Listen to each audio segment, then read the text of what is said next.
bring in, as promised, Academy Award-winning documentary filmmaker Michael Moore. Michael, good evening. Good evening, Keith. Ladies and gentlemen, here is Rachel Maddow. Good evening, Rachel. Good evening, Keith. There's been a spike in the desire to own guns in Connecticut. Statewide, over 90,000 guns have been authorized for sale. You know how I feel about it. You want answers? I think I'm entitled. You want answers? I want the truth! You can't handle the truth!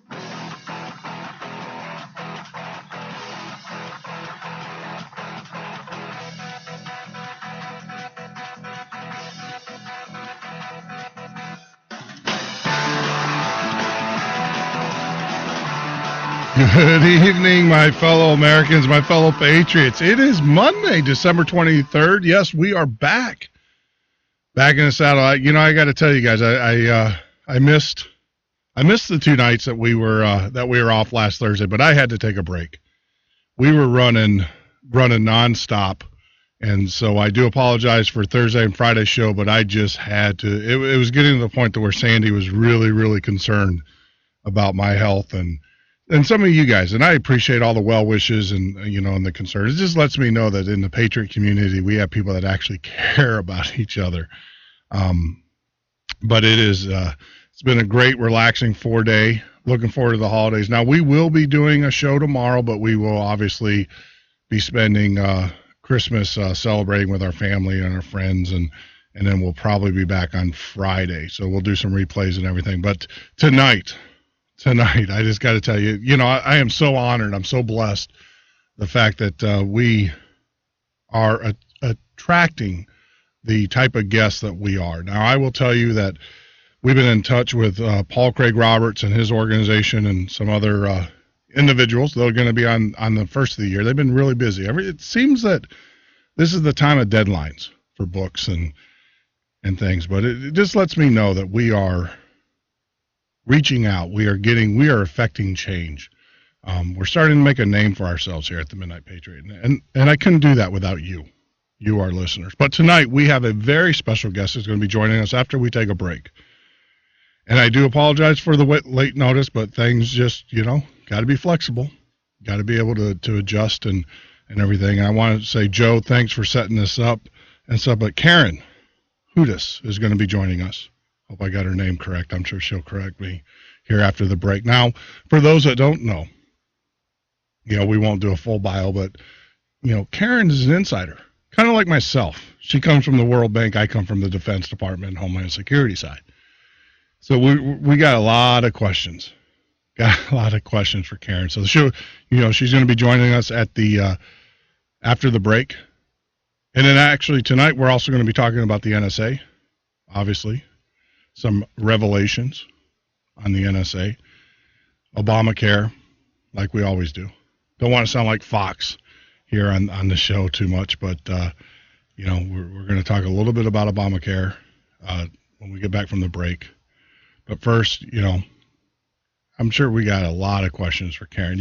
It's amazing because I never thought in that I was in the life of me doing these shows that I would actually be able to talk to a person, an insider. You guys know.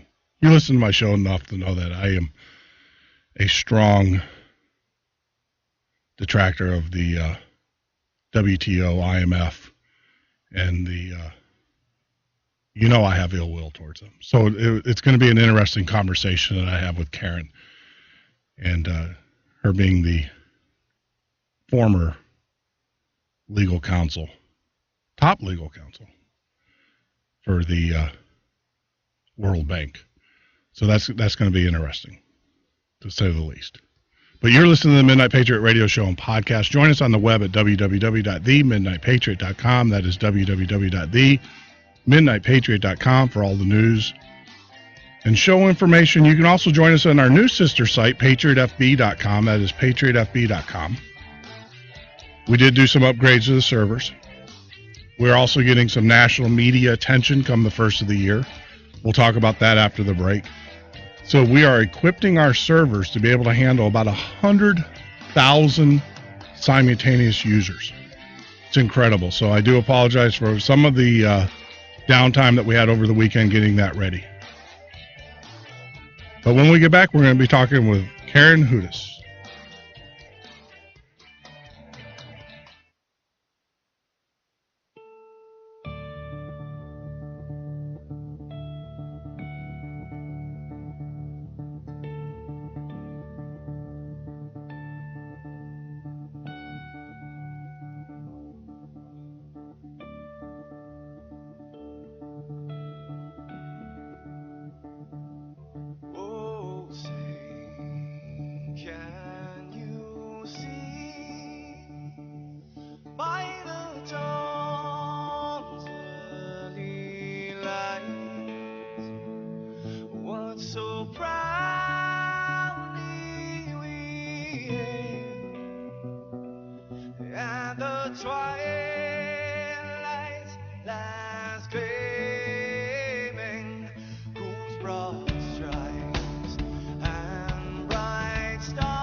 You're listening to the Midnight Patriot Radio Show and Podcast. I'm your host, Jeff Norton. You can join me on the web 24/7, 365 days a year. This is what it feels like between the MidnightPatriot.com and also PatriotFB.com. Now, Patriot FB, we're growing. It's incredible, and I wanted to say thanks to everybody out there who's getting the word out, inviting their friends.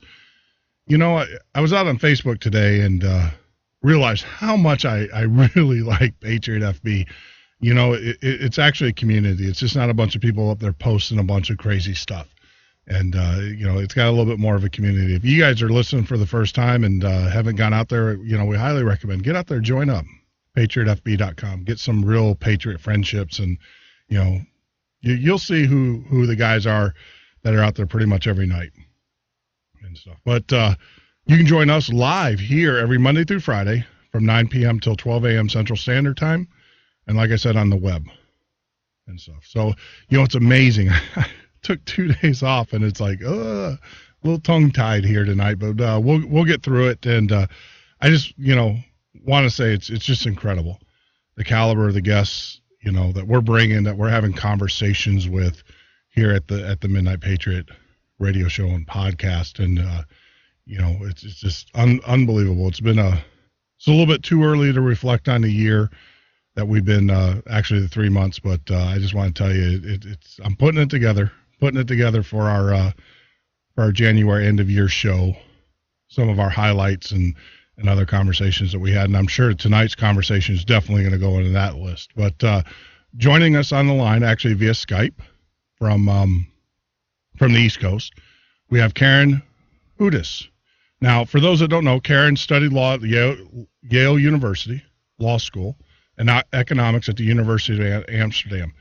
She worked with the U.S. Export Bank of the United States from 1980 to 1985 and in the legal department of the World Bank from 1986 to 2007, which she rose to lead legal counsel. So, Karen, are you there?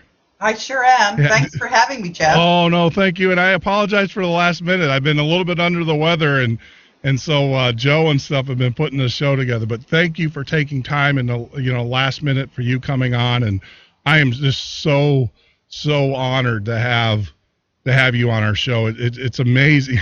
I go after the World Bank and the IMF and all them all the time on my show. And for me to even be on the phone with a former legal counsel. Now, you were lead legal counsel, correct? Okay. I was one of the, I'm trying to remember how many of us were in the legal department. I guess must have been about 50 of us. And I was interviewed for the job of general counsel. And they asked me how come there were so many, such a high turnover. And that was when I told them that there was a huge problem going on about corruption at the bank. And when you're interviewing somebody in a company where their bonds are outstanding on the capital market, it's a very serious thing to be told that company is not compliant. Yeah. Your job is to end the cover-up. Sure. So when the cover-up didn't end, I knew we were in for some heavy sledding. Yeah. So I mean, it's like I said, it's just amazing, and I am honored, and I'm sure our listeners are that the fact that we have you, on the phone or actually via Skype to be able to talk to you, because you hear about so many things about the WTO, or the World Bank and the IMF and all of that, and we get a lot of our information secondhand or through filtered news and agenda news. I call it agenda-based news and everything. And to have you here talking to us, and obviously I'm sure there's some things you can talk about and some things I know that you're a whistleblower, but I don't know, like in my industry, I came from the Defense Department and also Homeland Security, so I'm still kind of bound by certain agreements, legal agreements that we have in place. But to be able to talk to you and actually have you answer some of the questions to give us some insight to how the World Bank operates and the vast amount of issues, I will say. I don't want to say corruption. I'll let you kind of lead us down that path. But the issues that the World Bank has and how it's just far-reaching in all of our lives. And I guess keeping with the tradition of Christmas and everything, one of my favorite shows obviously is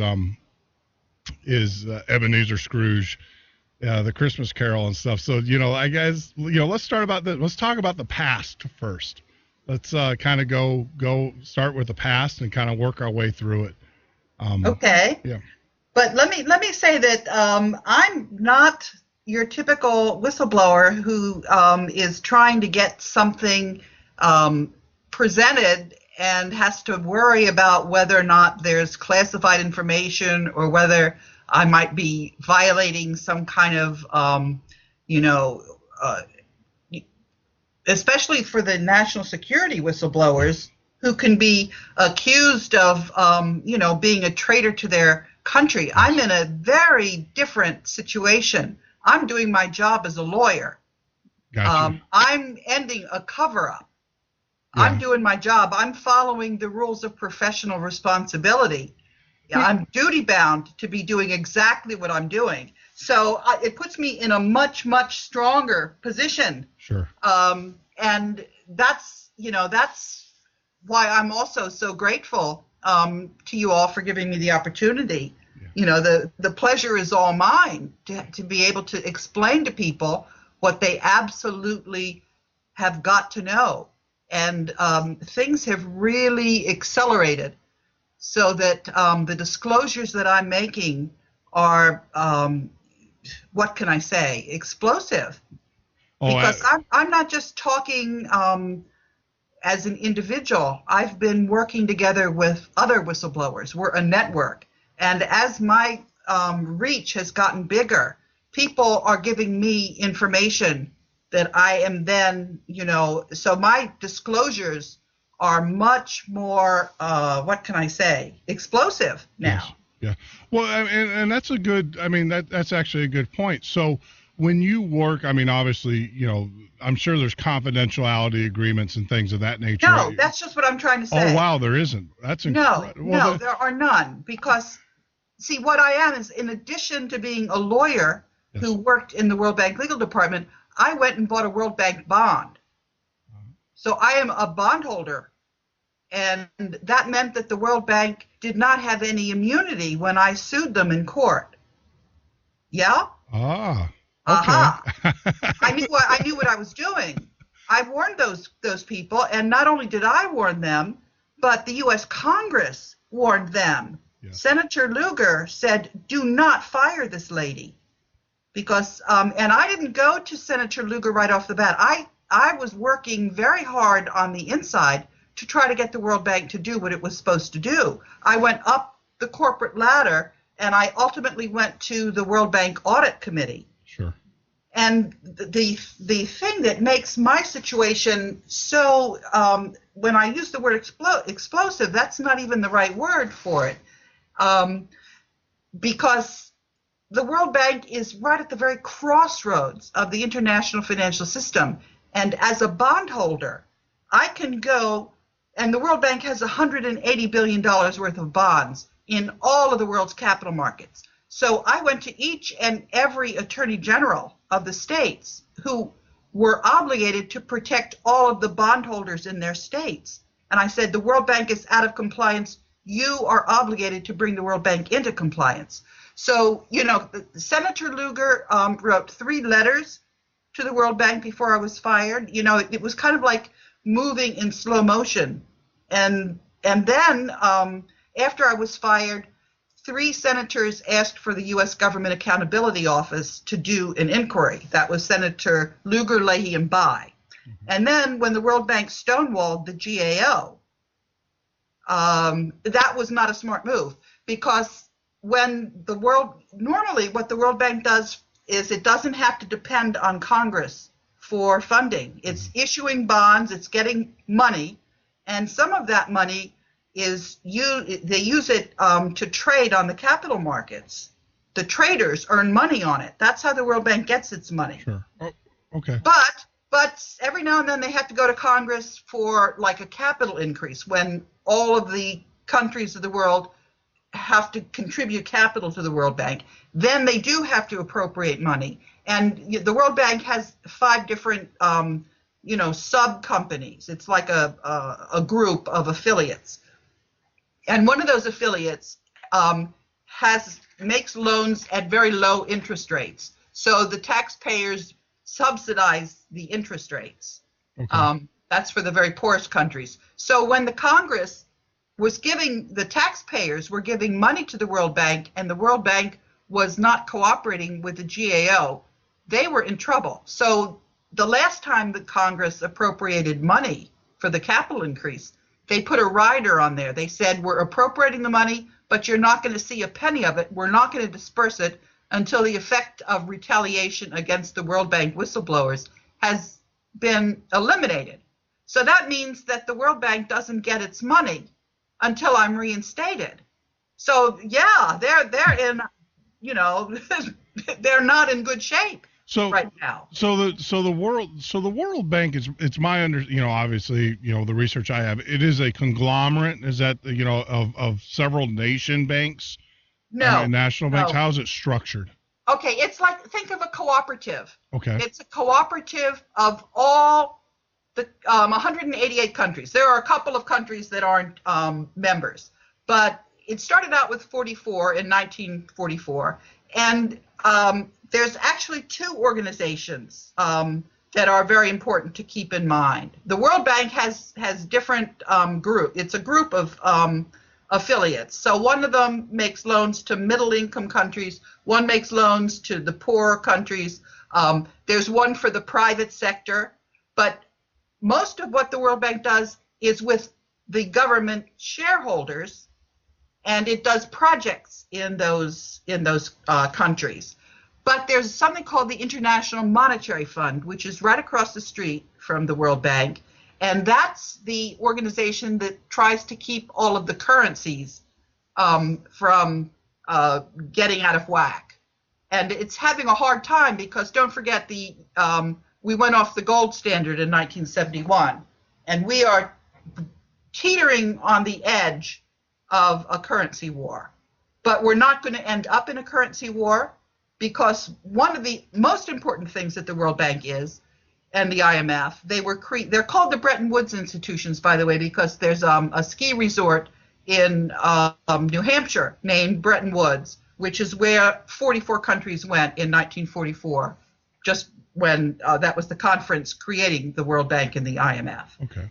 And, I learned things about what the World Bank and IMF are supposed to do after I was fired, because there are many different functions. But the most important function is that they were created to prevent another world war. And that is what they are doing right now, because it's also a knowledge bank. And in 2004, a political scientist named Jacek Kugler came to the World Bank with, it's called a power transition model. It was developed in the Department of Defense. And that thing is like 90 to 95% accurate. And what Jacek said to me was, he said, Karen, we have 5 years to prevent a nuclear war in the Middle East. And the nuclear war didn't come. That was Syria, because that model has kicked in. I have been working together with all of the countries. And where we are right now, as I told you, whistleblowers come to me, and now that, things are getting to be more in the public eye, somebody from, I've got his name, I'll have to look it up. But anyway, he wrote a book, and a very strong foreword. I can read that to you. But one of the things that he said is that the militaries of the United States, Russia, and China are all in agreement there will not be a World War III.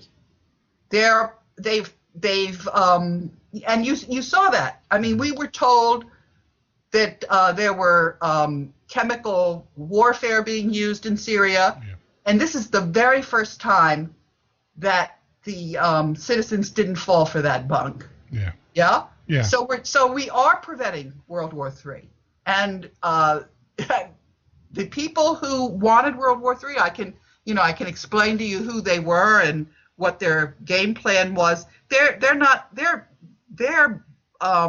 game plan is not, it's irrelevant anymore, because what formed is this coalition that does not want World War III.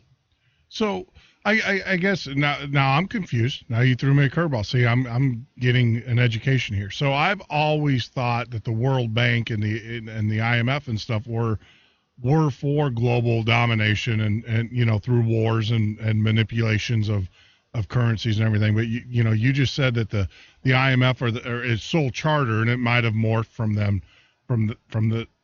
its original charter, was to avoid war or to avoid conflict, and they do that through economic means and manipulation or applying pressures. Was that their goal originally? Okay, Jeff, we are going to have a conversation that is going to beat the band. No holds barred. Yeah, okay. Now, okay, let me answer you. I mean, you can have at the World Bank and the IMF completely, and let me answer your question in a way that will make it very, very clear to you. Sure. When people are talking about the United States, think about it from a country that's on the receiving end of let's say the drones. Sure. Yeah. Yep. This country is not a monolith. It's got different segments. It's got people who are fighting very hard to prevent those drones from raining on those people. It's not just one thing. It's got different factions in there. It's Sure. got the citizens, it's got the government, it's got the companies, and all of those, or you can use the word stakeholder, they're all interacting. So the thing about the World Bank and the IMF is that you've got people who went in there believing in the stated mission. Okay. That's why I went there. Sure. I was duped. I believed what it was supposed to be. Yep.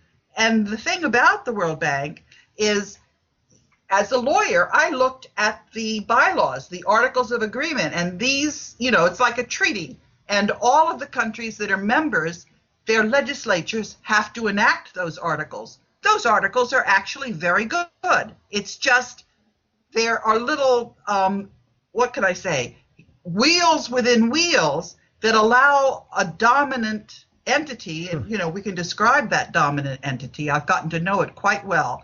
I didn't know what it was.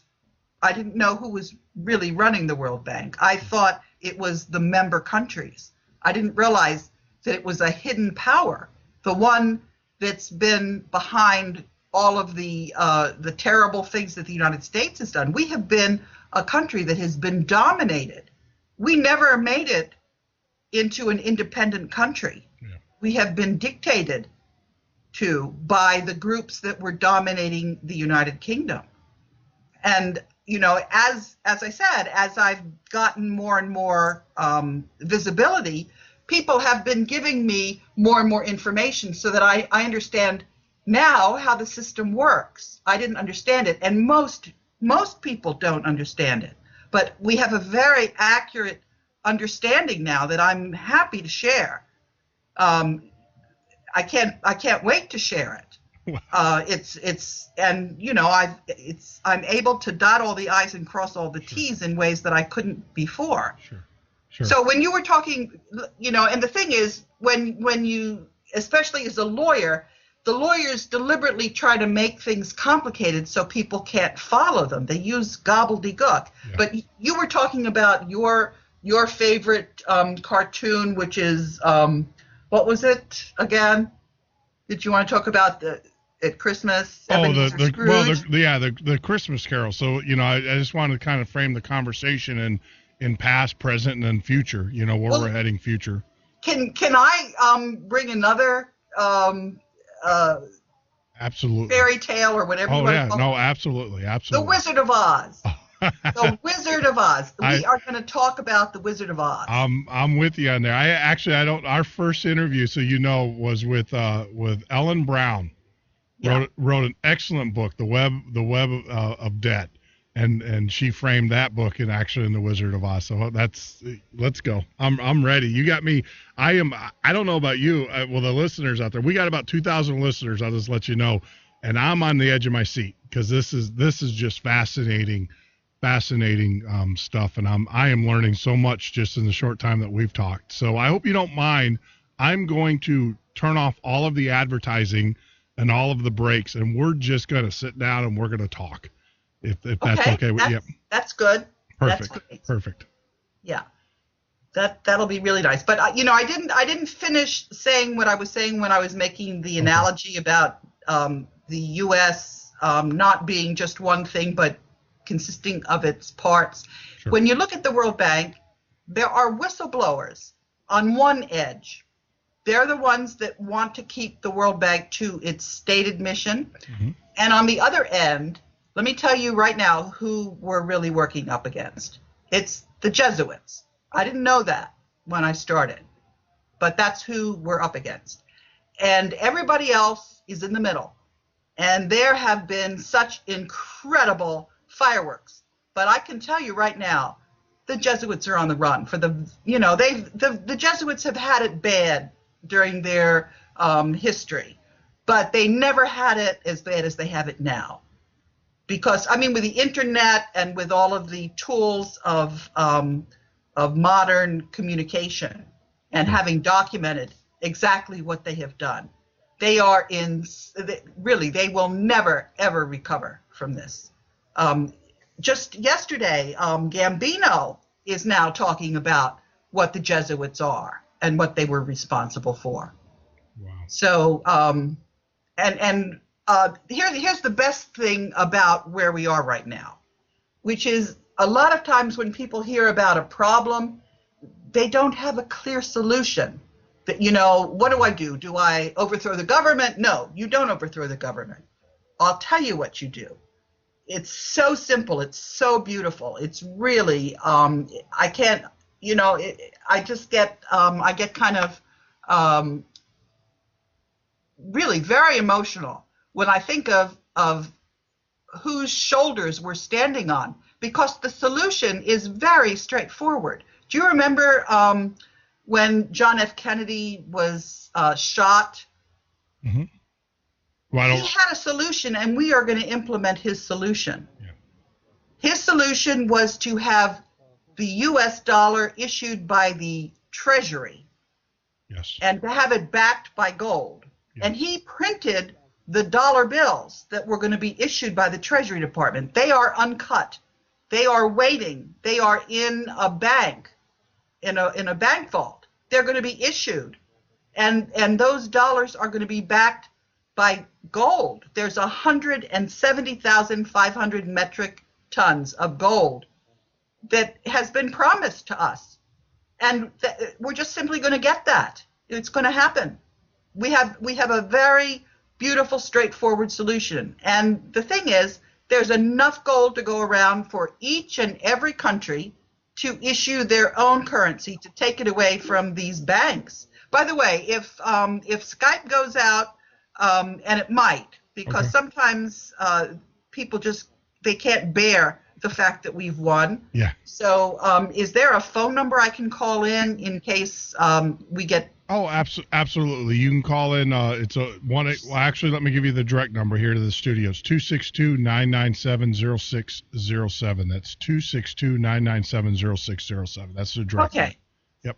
I have to hope that Skype continues, but sometimes it just, people get too, they just can't stand it, and they have to cut off our communication. No, I've been there.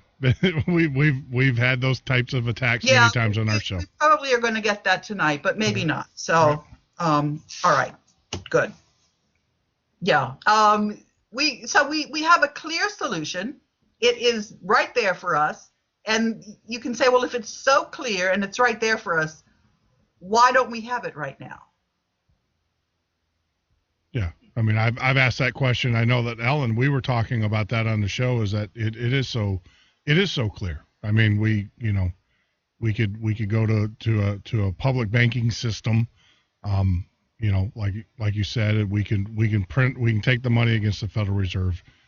Why haven't we done that? And I just feel that I think every politician is scared to death to do it, because every politician that's ever openly stated that was their goal, they have been successfully eliminated. I know we talk about Kennedy in modern history, but even Abraham Lincoln, he did the same thing for pay off the Civil War debts. He was going to issue their own currency, and we saw that. So I think it's out of fear.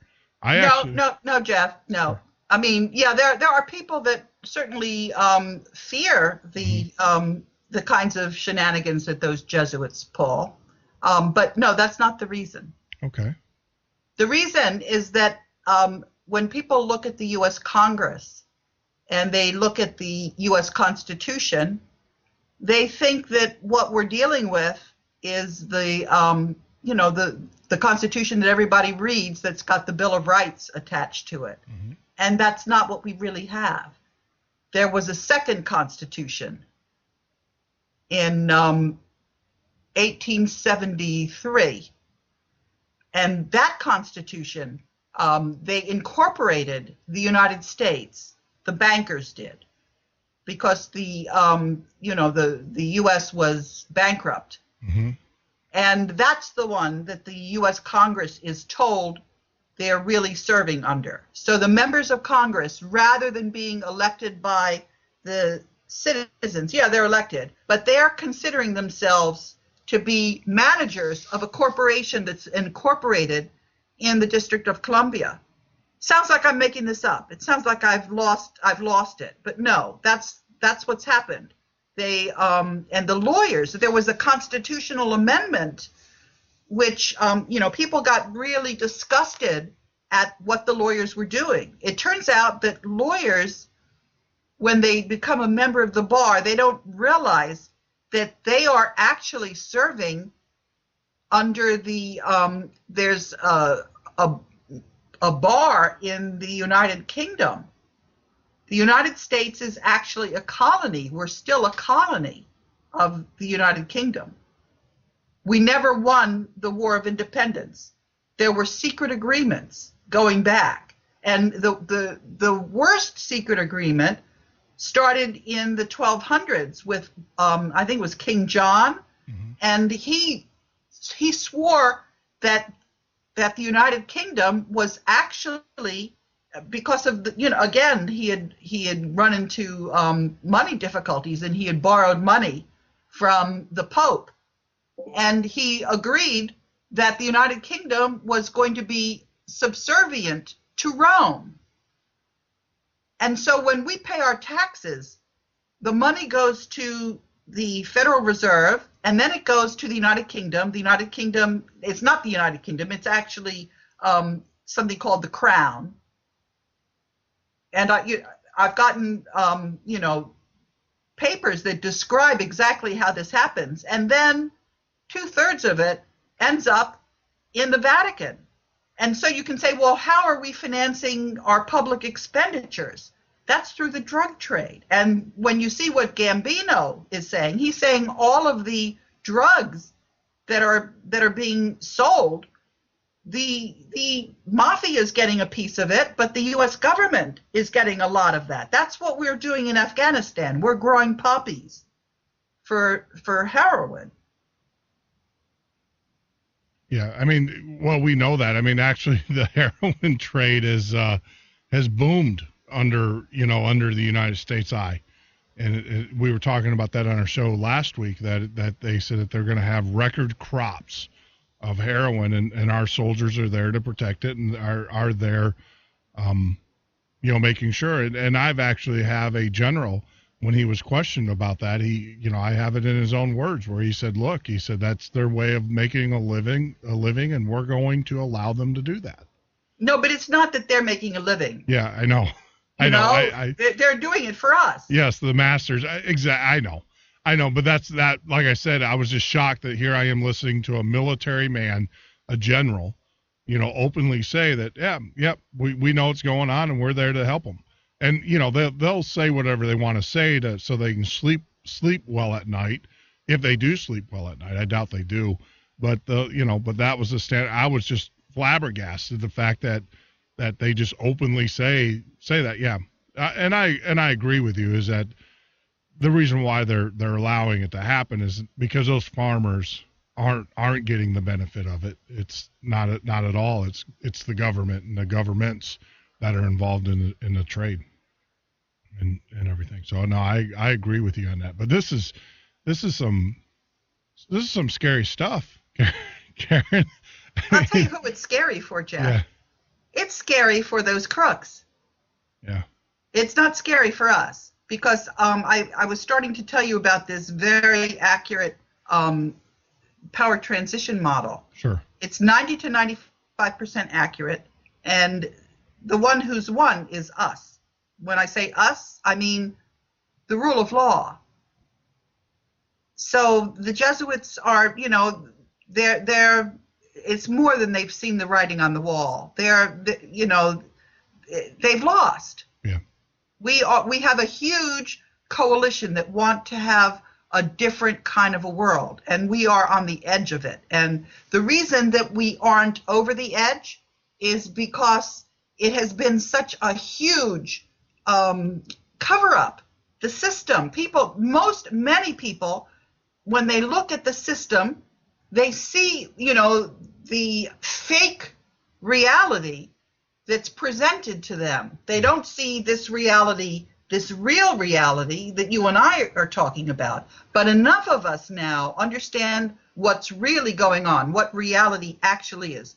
There aren't two truths. There's only one truth. Yeah. And a lot of people are caught up in this false reality, because what the crooks have done is they bought up the mainstream media, and that group is just putting out all this propaganda. But what's happened is that the system isn't working anymore, and about 2/3 or more of the people know not to trust that mainstream media. Sure. That, it's a system that is just doomed to failure, because enough of us understand now that if you want to know what's really happening, the last thing you're going to do is to listen to the mainstream media. You're not going to turn on, the news and think that what you're being told is reality. We've been lied to enough that we know not to believe it. And so many of us have recognized the false flags now.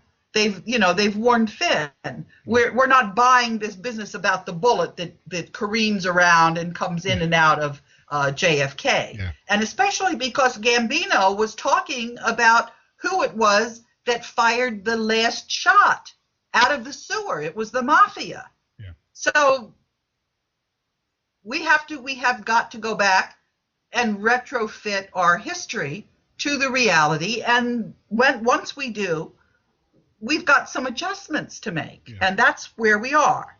We're now working on that group of people that were afraid to see what reality really was. They didn't want to recognize the fact that their government was capable of betraying them in a way that 3,000 people would be murdered in the World Trade Center. Mm-hmm. But enough of us know what really happened, and the people who are, clinging to this false reality that was created to try to get them to go to war in Iraq. Well, this false reality is recognized for exactly what it is, false reality. And people are now learning what the real reality is.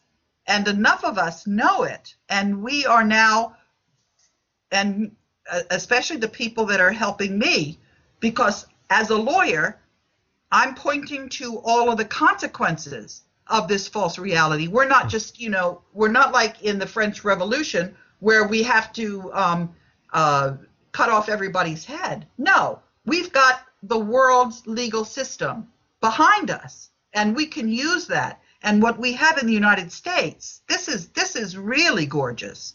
We have something called Article 5 of the Constitution, which says that when 2/3 of the state legislatures have requested a constitutional convention, there will be a constitutional convention. And at this point, we've counted, there's more than 2/3. There's 42 states. We only needed 35. Yeah. So we have a very clear, beautiful way of turning the tables. One of the lucky things, because we're working together as a team, but we're also, you've got to strategize. And one of the really nice things is that it's really, it is a contest. It is a sport.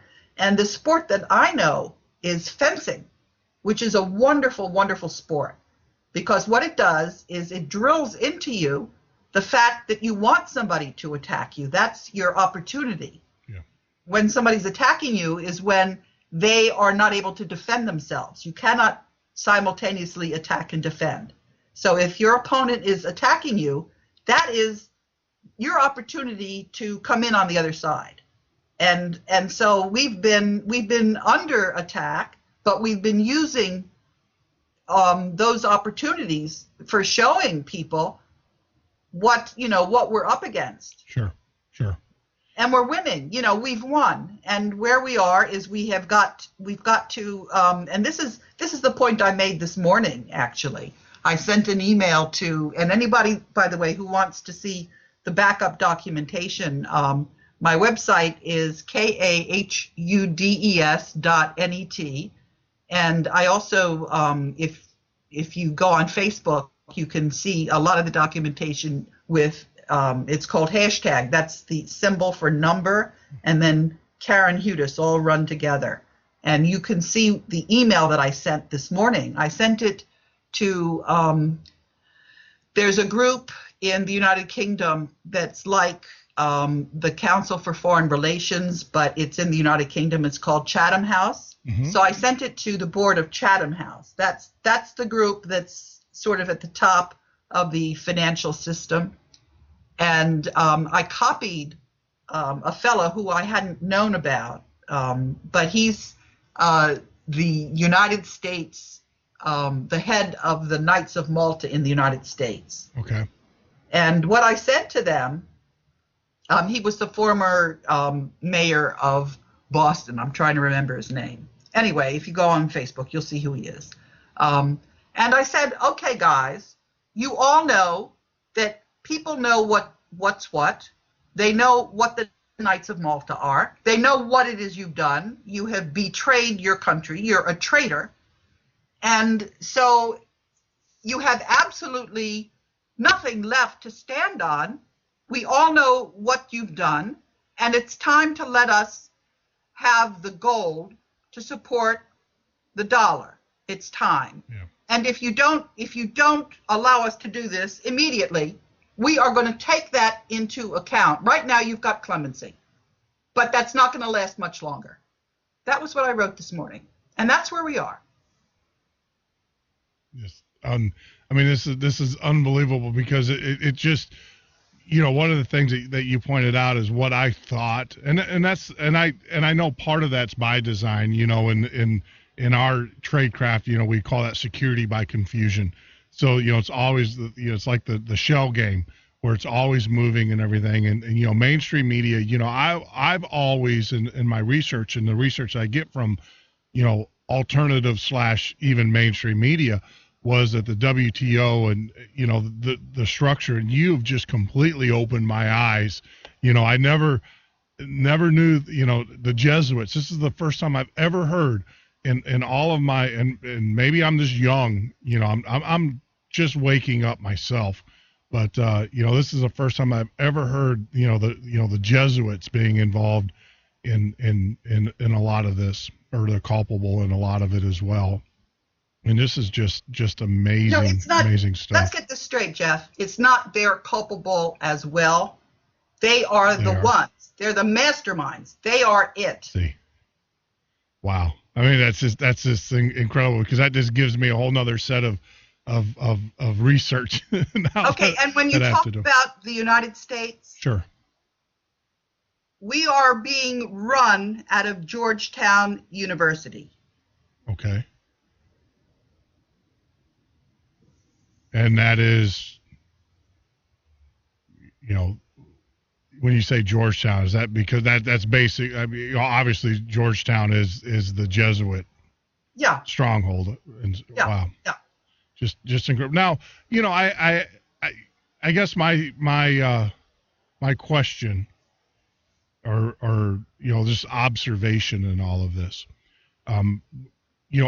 why hasn't Congress, I know that you're working with members of Congress now, but you said that Congress is working under a modified Constitution, because the Constitution that we're taught in school, the ones that we believe we're working under, I understand that, there was a period, and a lot of people don't understand, when they study history, you learn this stuff, but, the United States has gone bankrupt, and you're absolutely correct. And on several occasions, we had a banking holiday in the 20s. No, Jeff, when you go to school, you don't learn this. Well, no, what I'm saying is there has been a deliberate attempt to keep people from learning it. And there's also been a deliberate attempt to keep them stupid so that their curiosity is not rewarded. It's deadened. Well, I guess that's the point. You're absolutely correct there. Is that, what we thought we were learning, the Constitution and what this government. So when we sit up here and say, well, it's constitutionally, you can't do this because of Constitution. And everybody's like, well, why is the government doing it?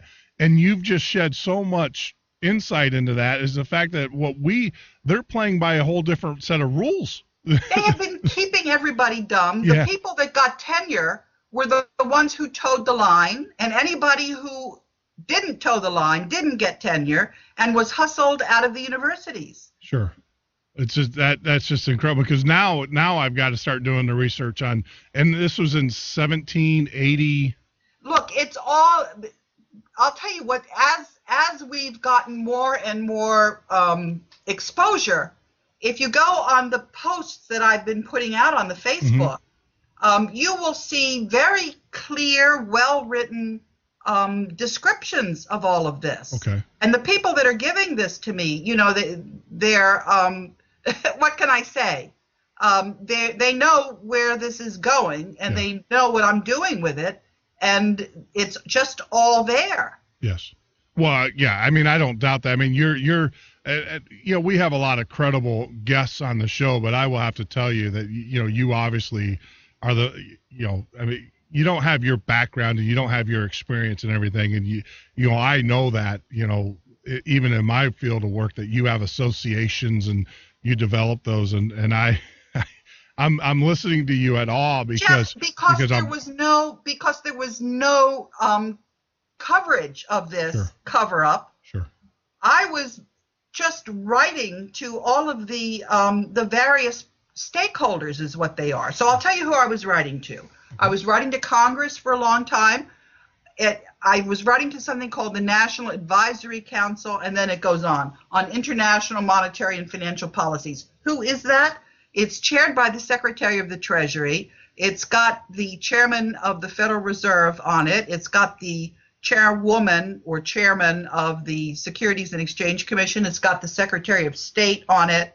It's got, Commerce and the Export-Import Bank, and all the economic entities are on the National Advisory Council. I wrote them about 5 letters. They weren't answering me. I couldn't understand it. Finally, I said, you guys are just deadbeats. I am going to take this letter that I've written to you, and I am going to send it to, it's called the Board of Governors of the World Bank. Those are the ministers of finance.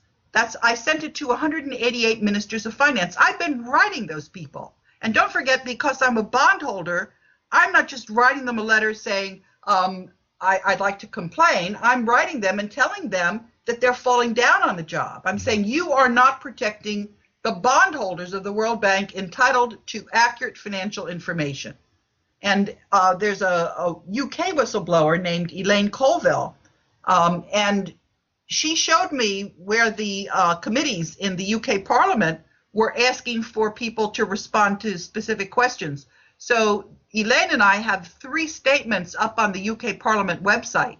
When that happened, that's when this very accurate power transition model started predicting that we were going to win.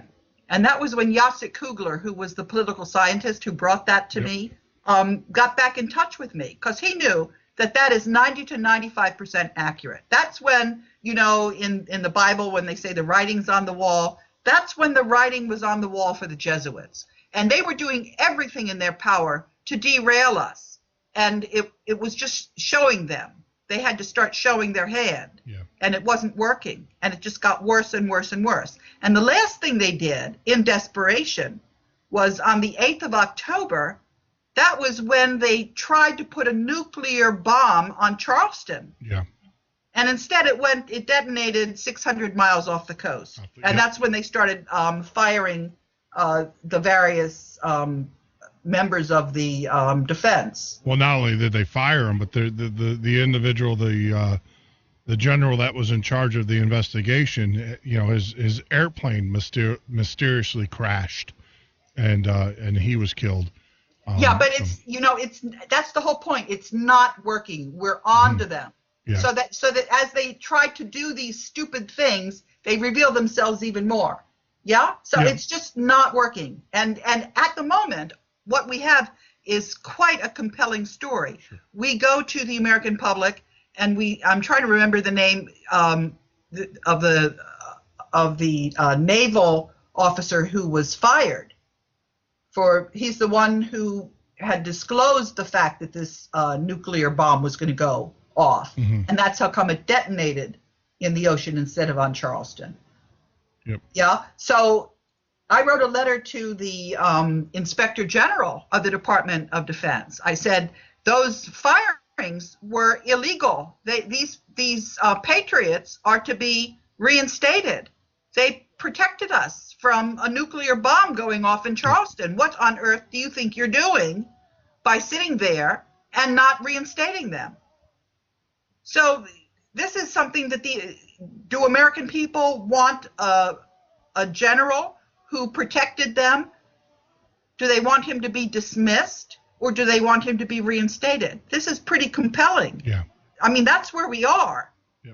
Well, and that's the thing is that, we were talking about this, and you can go back to the geological surveys if they haven't been wiped clean. But right after that event happened, there was clearly a 4.5 magnitude event, off of Charleston. And another show that we do, J.J. McCarty's show, he's had a well-known author who has been beating that drum about the fact that there was an attack that was averted here in the States, a EMP. Now their contention is that it was supposed to coincide with a sun event. They were going to detonate an EMP and then blame it on a solar flare, and apparently the solar flare never happened. The scientists said it was going to happen, and now, and that kind of coincides with some of the research, because the scientists are now all baffled about the sun's activity or lack of thereof. Well, Jeff, if you could get me the name of this guy, the two of us, I think we ought to team up. Yep. He would be very happy to know that there's this compelling case for the United States dollars to be strengthened, and for the Federal Reserve to be retired. Oh, absolutely. Let me, I'll pull his name up right now. I am horrible. Like I said, J.J. McCarty's show, and I'm sure J.J., I'm sure he's listening. He does a 2:00 show on Conservative Junction Radio, and he's actually a syndicated show. So I will pull you his name and get it up there. Actually, we have a fellow Patriot who's on Patriot FB. I'm sure Joe can look it up or whatever and chat with us about that. But it was just amazing. It was just an eye-opening story, and everything makes sense. And that's the scary part, is that it all makes sense, and it's just and that's the part that concerns me. And I think you're absolutely correct. Now, going back to the fact that you made a statement that we have law on our side, and I agree with you, but I also look at history and I see what Hitler did, to corral the lawyers, and I'm concerned that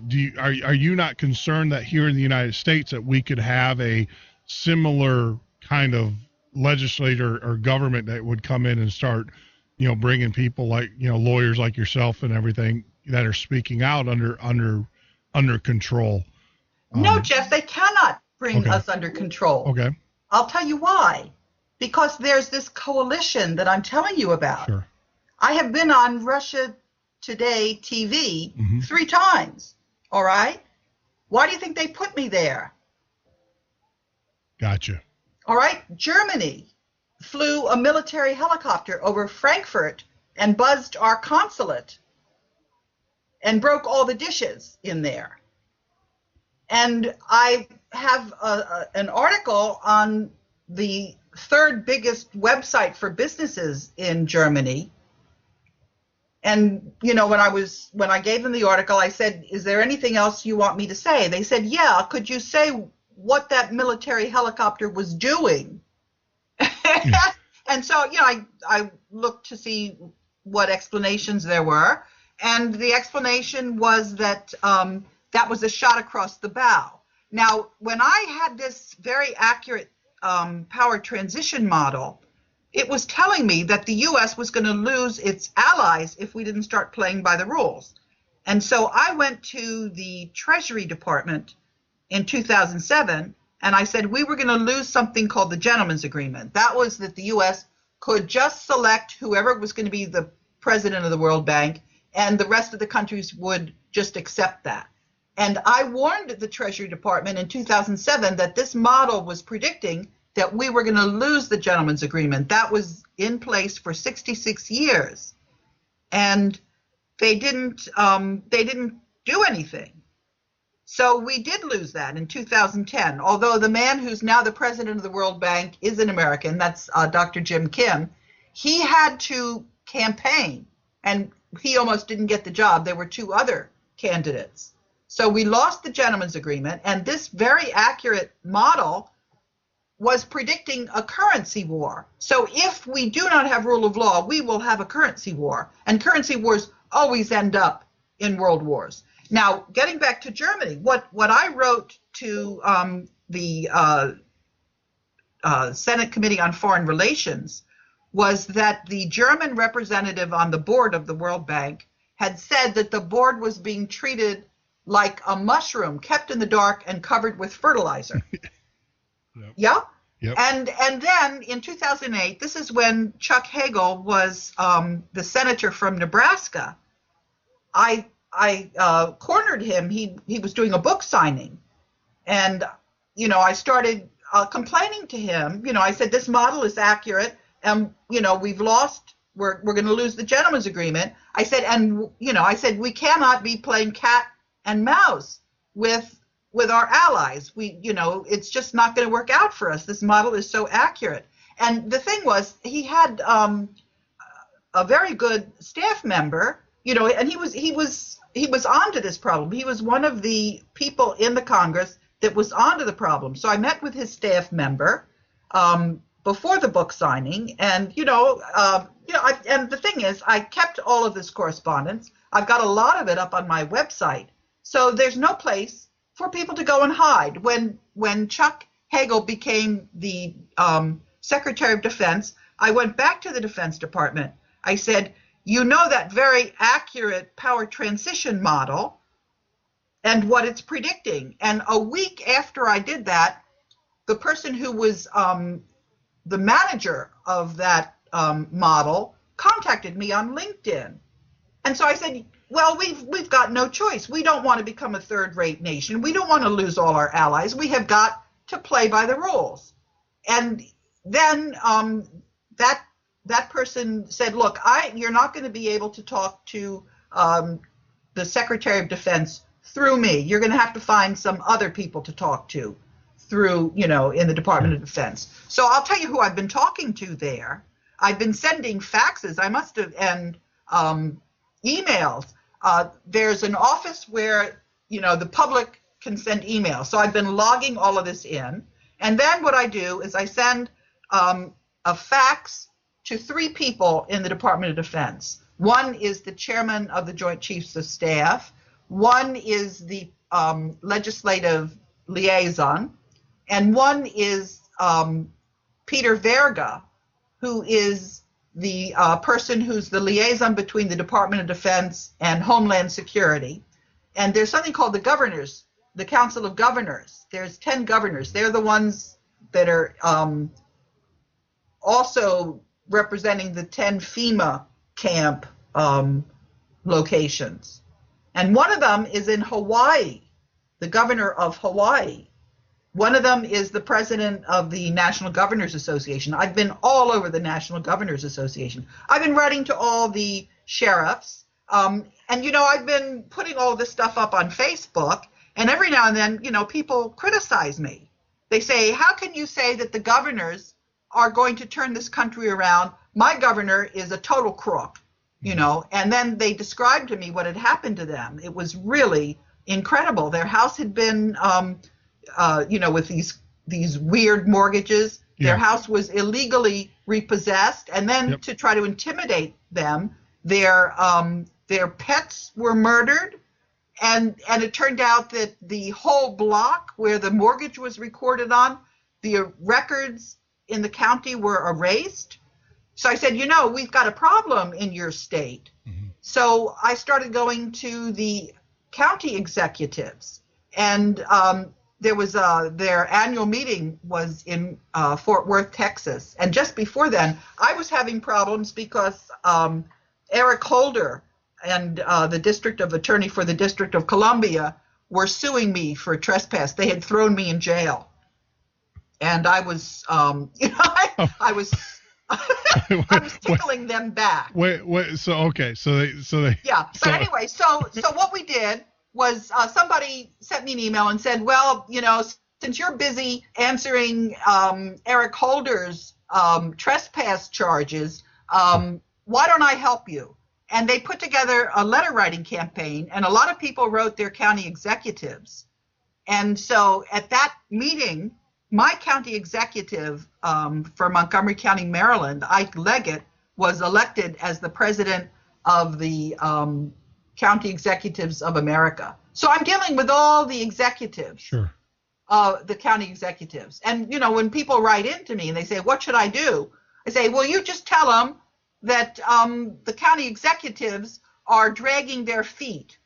They're not doing their jobs. That's how it is. Yeah. We've taken over this country back. We've taken it back. We're getting our Constitution back. We're entitled to a constitutional convention, which we haven't gotten. What does Congress have to say for itself? It's got to call that convention, and it hasn't. It is AWOL as far as its responsibility to the American people. So we are just holding all of these people to account. There's nowhere for them to hide. Sure. And I guess that's the thing is when you corner a rat, and we're hearing. I was talking to a dear friend today. I guess I can call him a good friend, and they were telling me about movements with the moving National Guard troops and setting up FEMA camps in their area. And this is not this is not internet conspiracy theory. I mean, they've actually seen the massive convoys and the movements of troops. And I guess my concern is that when you're absolutely correct. I think we are starting to push and the government seeing that, or I don't want to say the government, the powers that be are seeing that. And I guess my concern is that they're just going to pop the cork to say, and completely suspend all of our rights and take over the country and just basically say, look, go into a martial law state.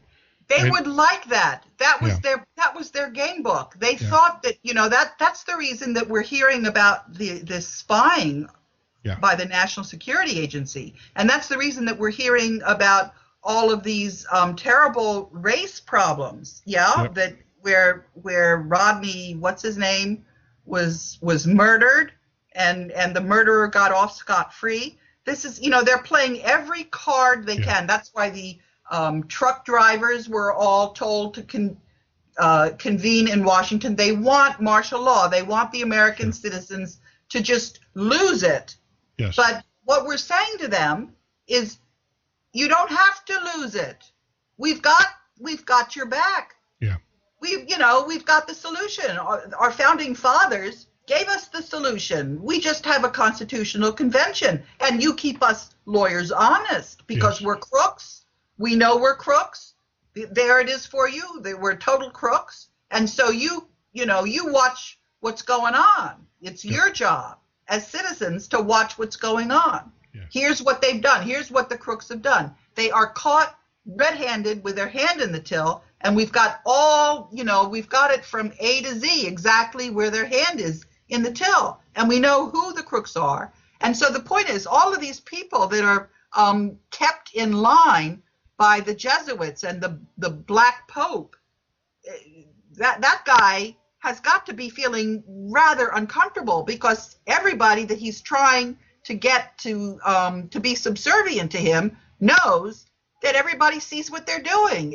It only worked as long as it was invisible. It's not invisible. We see it from top to bottom. It's documented. So it doesn't work. He was depending on two things: that people would be so intimidated that he would have complete invisibility. That's not happening. You see that? It's not happening. He's not invisible. Yeah. And he was depending on the military. Well, he tried to drop a nuclear bomb on the American citizens in Charleston. Yep. It didn't work. The military stayed loyal to our country. They don't want us to be a third-rate country.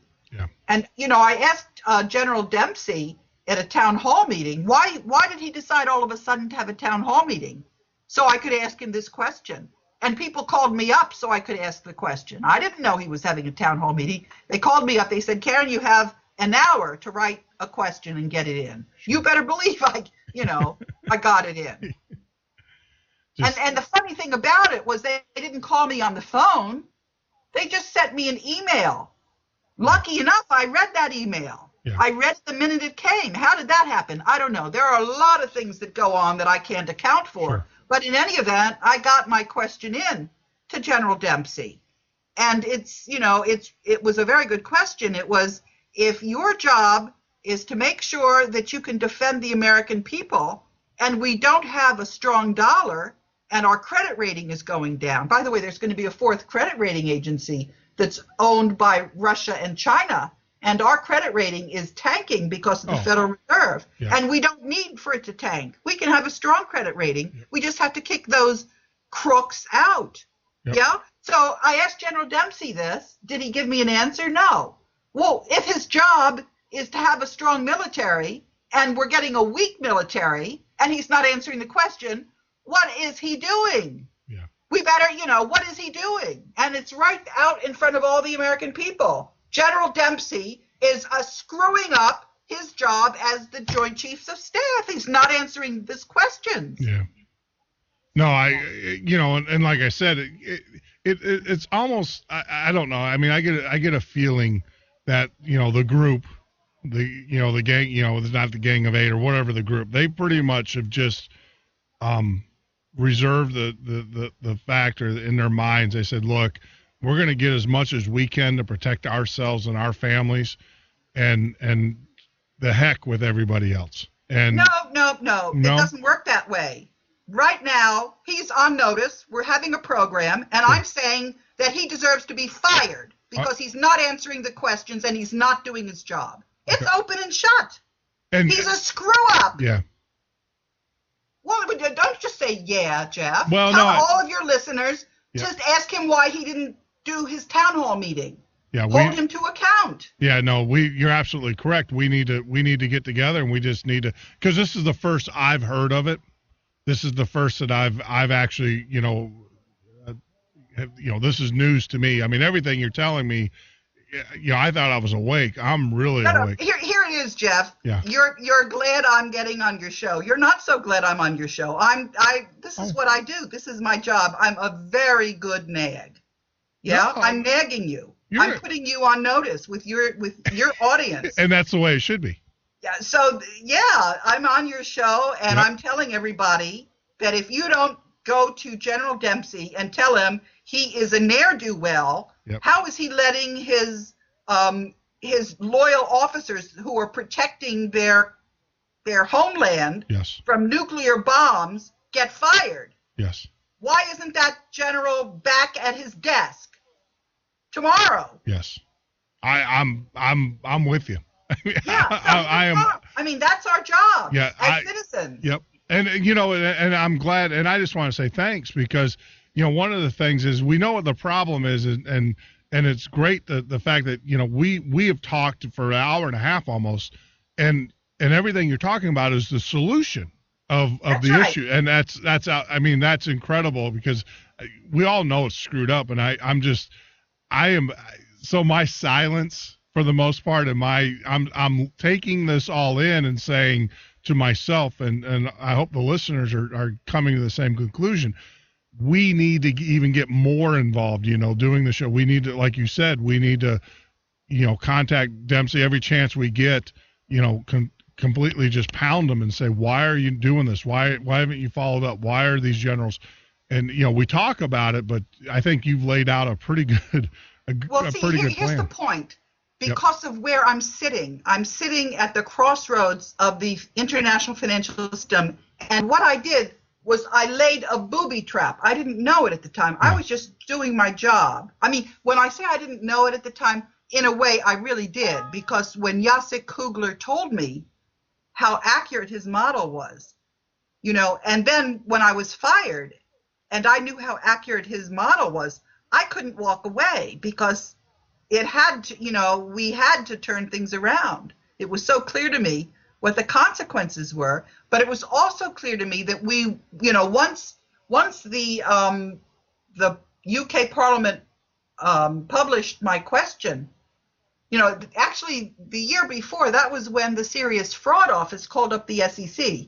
And when the SEC didn't, stonewall the Serious Fraud Office, I couldn't believe it. And I went back to the Serious Fraud Office. I said, why are you letting them stonewall you? And they said, Karen, stop nagging me. And, all that has to happen is for somebody to say, Karen, stop nagging me, and I will find a way to make them sorry. No, seriously. So what did I do to that guy? Yeah. I mean, he didn't know what hit him. Yeah. I'm persistent. And I knew that I had to keep being persistent. Well, no, and it is. It's all about repetition. We got to keep pounding it in. But Jesse, here's where it is. We have won. We're at the turning point. Sure. And all we have to do now is we have to win. We have to finish. We have to follow through. I mean, this Black Pope, whatever his name is, I was going to try to get it up so I could repeat his name. I don't remember his name. Okay, let's get his name up here. Hold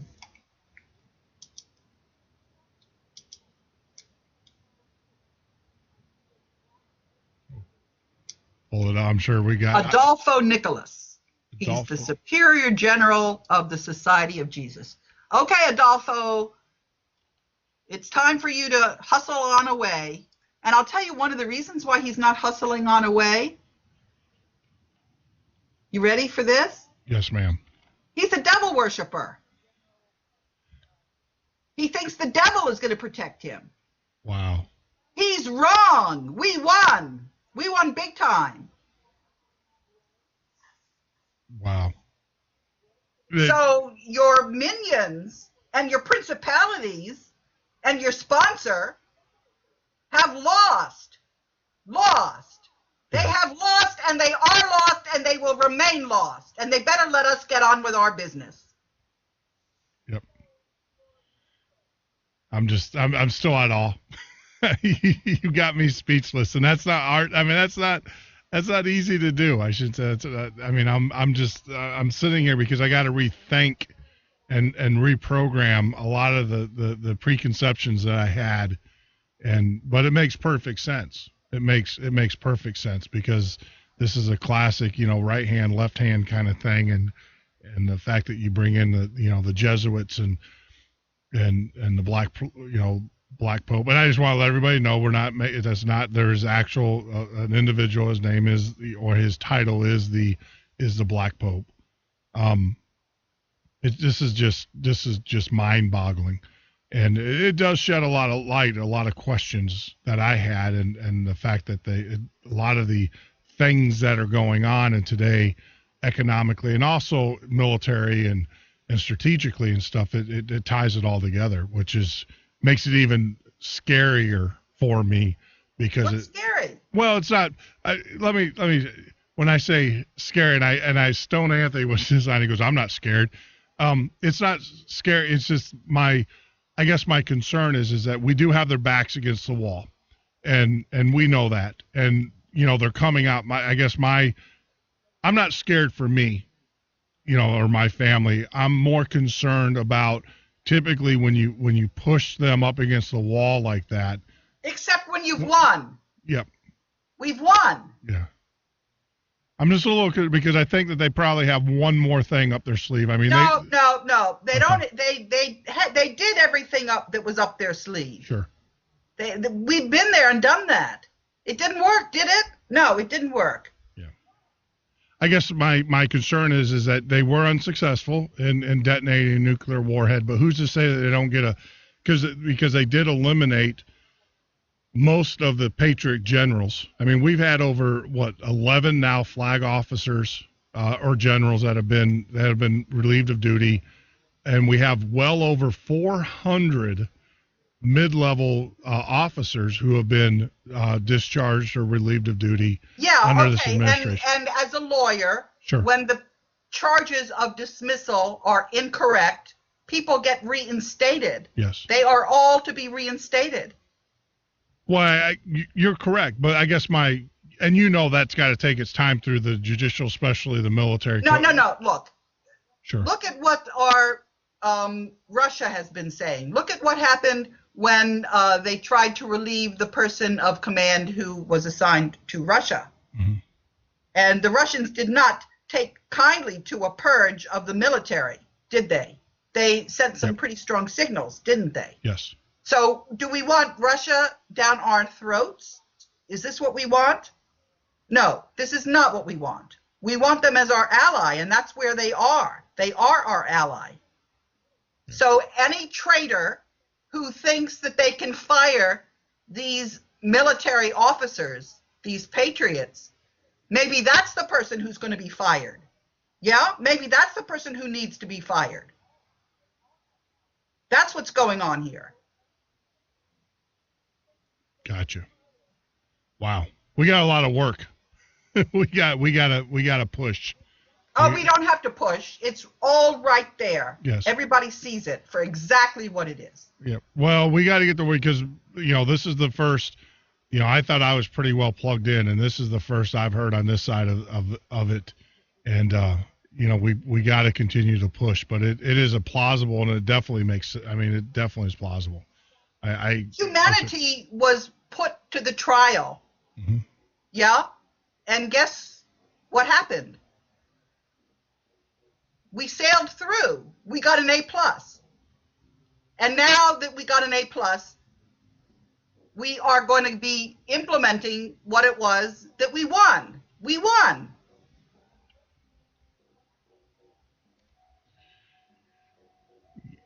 Okay. I guess this is where we kind of say this. I think we still got a huge fight ahead of us. No. What's the fight? Well, the fight is people who lost have better step down. That's all. They lost. I hear you, but here, let me explain. Okay. Let me explain where we are so you can see it very, very clearly. Sure. Humanity is a very special. How to describe humanity? I don't have to describe humanity. We know who we are. We know what we're capable of. We know that we care for each other. We know what human love is. That's who we are. We love each other. Humanity is having a huge love affair with itself. That's what happened.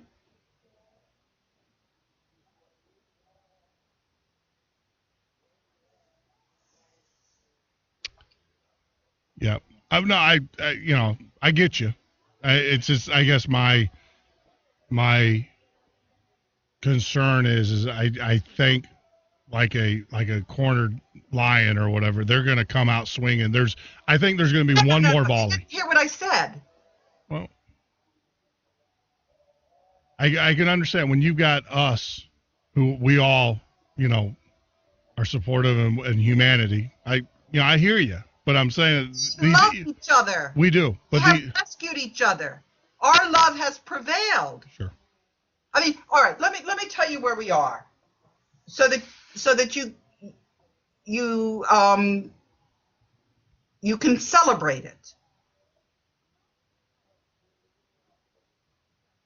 Our love is so strong that we were able to see those good aspects of the people that were trying to do us in. And we used that to get them on our side. So they weren't using all of their force in a way that would have made it impossible. They allowed us to win. Okay. You know, as a fencer, the first thing you want to do to your opponent is to make your opponent want you to win. You do that in a lot of different ways. You make yourself look more intimidating than you really are, and you also make yourself look like you're the person who they would rather have win than themselves. And that's what we did to our enemies. We don't have any enemies. I mean, I understand you. I respect you. I disagree though, because I just think, you know, like I said, I just think we got these caged animals. We got them cornered, and they're going to come out swinging. No, they already came out swinging. Well, I don't think they're done, because you don't think they're done. What more does it take? We have shown them for who they are to everybody. There is not a single thing about them that isn't out there. No, but there's a populace. There's a populace in the United States, especially that if Barack Obama did detonate that warhead over the United States, there would still be a faction in this country that would say he had a good reason to. No, come on. Yeah. There is nothing that anyone can say about that. I think they might say it didn't happen, but once they know what happened, there's nothing they can say. There is always the people that drank the Kool-Aid, that's. Those people know that the mainstream media is going to do what it can to keep on covering this story up. But where we are right now is that's just indicting the mainstream media. Do you see what I'm saying? There isn't a single move on that chessboard that we can't prevail with. Sure. There's nowhere for them to go. Well, what is the mainstream media going to say? I think ultimately, you know, we will win, but the problem is the collateral damage getting there. And that's my concern. Collateral damage. We've got gold to back our dollar. Yeah, Why are they letting it out? But they got lead that will kill us. Yeah, but we've got lead that will kill them. Well, I mean, we didn't give up our arm. You can't sit there and tell me that we cannot go against our military of the United States. They would wipe us off the face of the earth. But the military already knows what the military knows. Yep. They know that they want a strong country. They know that they want a strong dollar. They know that the Chinese are on their side, and so are the Russians. They know that there are some perverse, stupid, rich people that have been lousing up things for humanity, and they don't want them to louse things up anymore. Yeah. There's nowhere for those lousy crooks to go. I mean, when Gambini says they're lousy crooks, I mean, there's nowhere for them to go. Yeah. You have to recognize when there's no moves left. There's no moves for them. What move do they have? You tell me. Well, they get one of their cronies to detonate. They detonate. No, they did that. It didn't work. Well, you know, they're not. We got plenty of nukes in the arsenal. They do a biological attack. But we already see what that game was. Yeah. They don't have to nuke the people in this country. No, they blow up the financial markets. But they don't have to, because we've got all of the gold and the signature authority for the gold. Yeah. Where are the markets going to blow up? Yeah. I think that they still have it up their sleeves. They were trying. It didn't work. Okay. They tried everything. It didn't work. I guess, the markets, there's the BRICS countries, Brazil, Russia, India, China, South Africa. These countries are no longer trading in dollars. And all of the different countries have established credit lines outside of the SWIFT system. So there's, we look, they have been seeing us coming. Yeah. I've been writing to these countries, and I've been telling. Look, they said to me in 2007, Karen, get through to the American people. I think I did. Yeah. Well, I think we're definitely waking up. I mean, there's no doubt about it. There's a part of me that says be ever vigilant, in the sense that I'll tell you where the real struggle is going to be. Sure. The real struggle is going to be retrofitting to make sure that this doesn't happen again. And that is not going to be easy. Yeah. That's going to be pretty challenging. I mean, no, we can't say that everything's finished. We're just starting now. Now is when it's really going to be hard. Yeah. How are we going to get the lawyers to be honest? How are we going to get the accountants to be honest? I mean, this is not going to be easy. I know a couple of things that we need to do right off the bat, and that is to make it possible for whistleblowers to blow the whistle without losing their families and their livelihood. Yeah. That's the very first thing. We've got to make sure that happens, and we've got to make sure that people are not going to sit back and wait for the mainstream media to give them propaganda. Those two things, that'll go a long way to get us started, but we've got a lot of learning to do. We've got a lot of recovery to do. I mean, there are so many things that have to happen, and it's, I'm sure we'll figure out how to do it, but it's not just going to be handed to us on a plate. We're going to have to do it differently and try to get things, learn from our mistakes. Yeah. We've made a lot of them. Oh, absolutely. Absolutely. So you're, I saw on your website, I actually went out to it a little bit and stuff. You have some of the filings and everything. You've got some cases in front of the Court of Appeals and stuff. Is that how we kind of follow where you're at with everything? Those cases are over and done with. Okay. They were settled. 188 ministers of finance settled my case. And then you know what happened? The clerk of the court refused to accept it. How can that be? And then I'll tell you how it can be. There's this group of, I call them the cartel.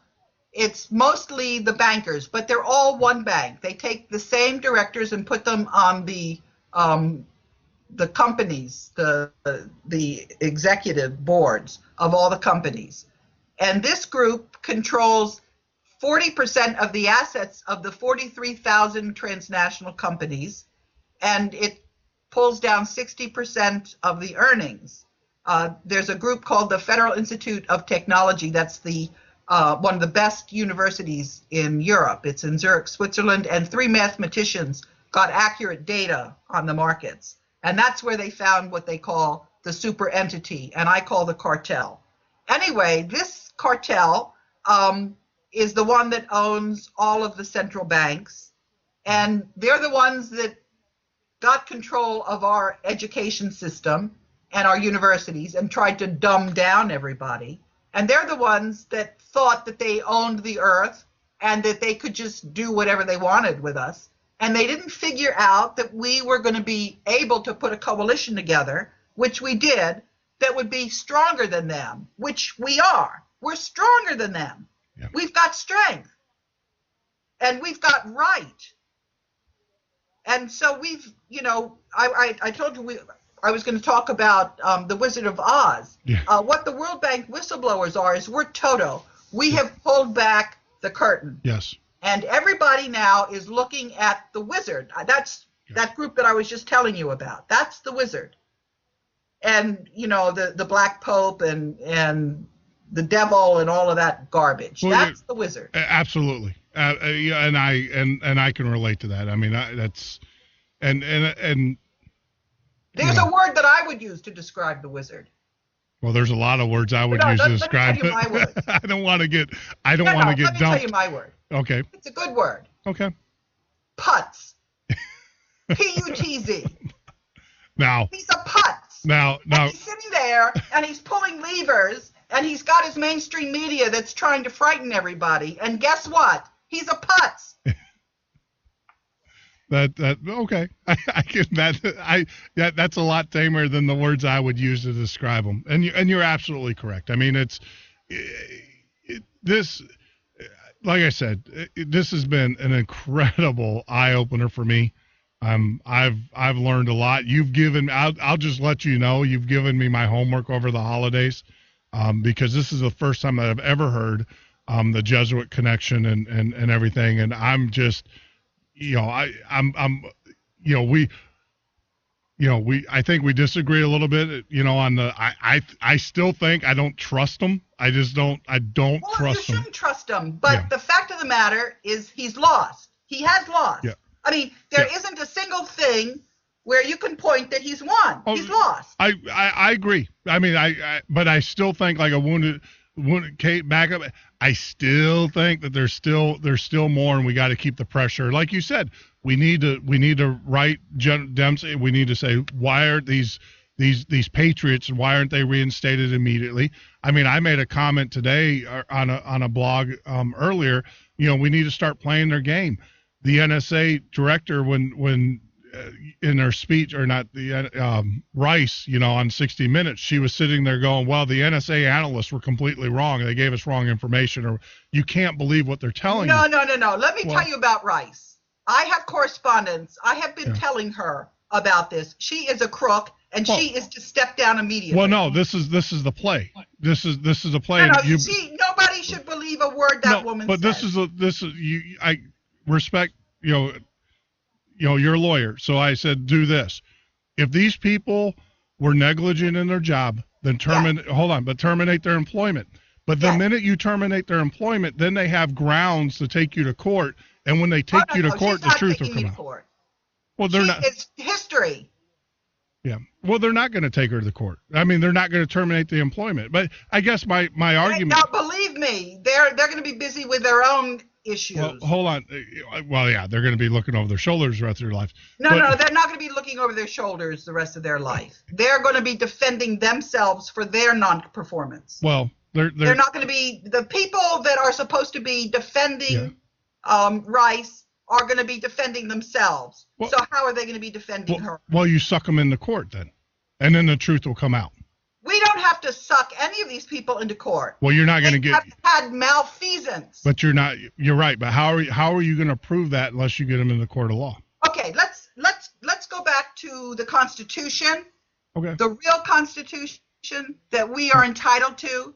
Okay. And who is it that's been acting and pretending as if we didn't have that Constitution? Well, I think maybe Congress and step down. If they're not going to perform under our Constitution, they need to step down. That's the very first thing. Well, you're right, but the other problem is you got a judicial side of that's supposed to be kind of overseeing it, and they haven't. No, the judiciary.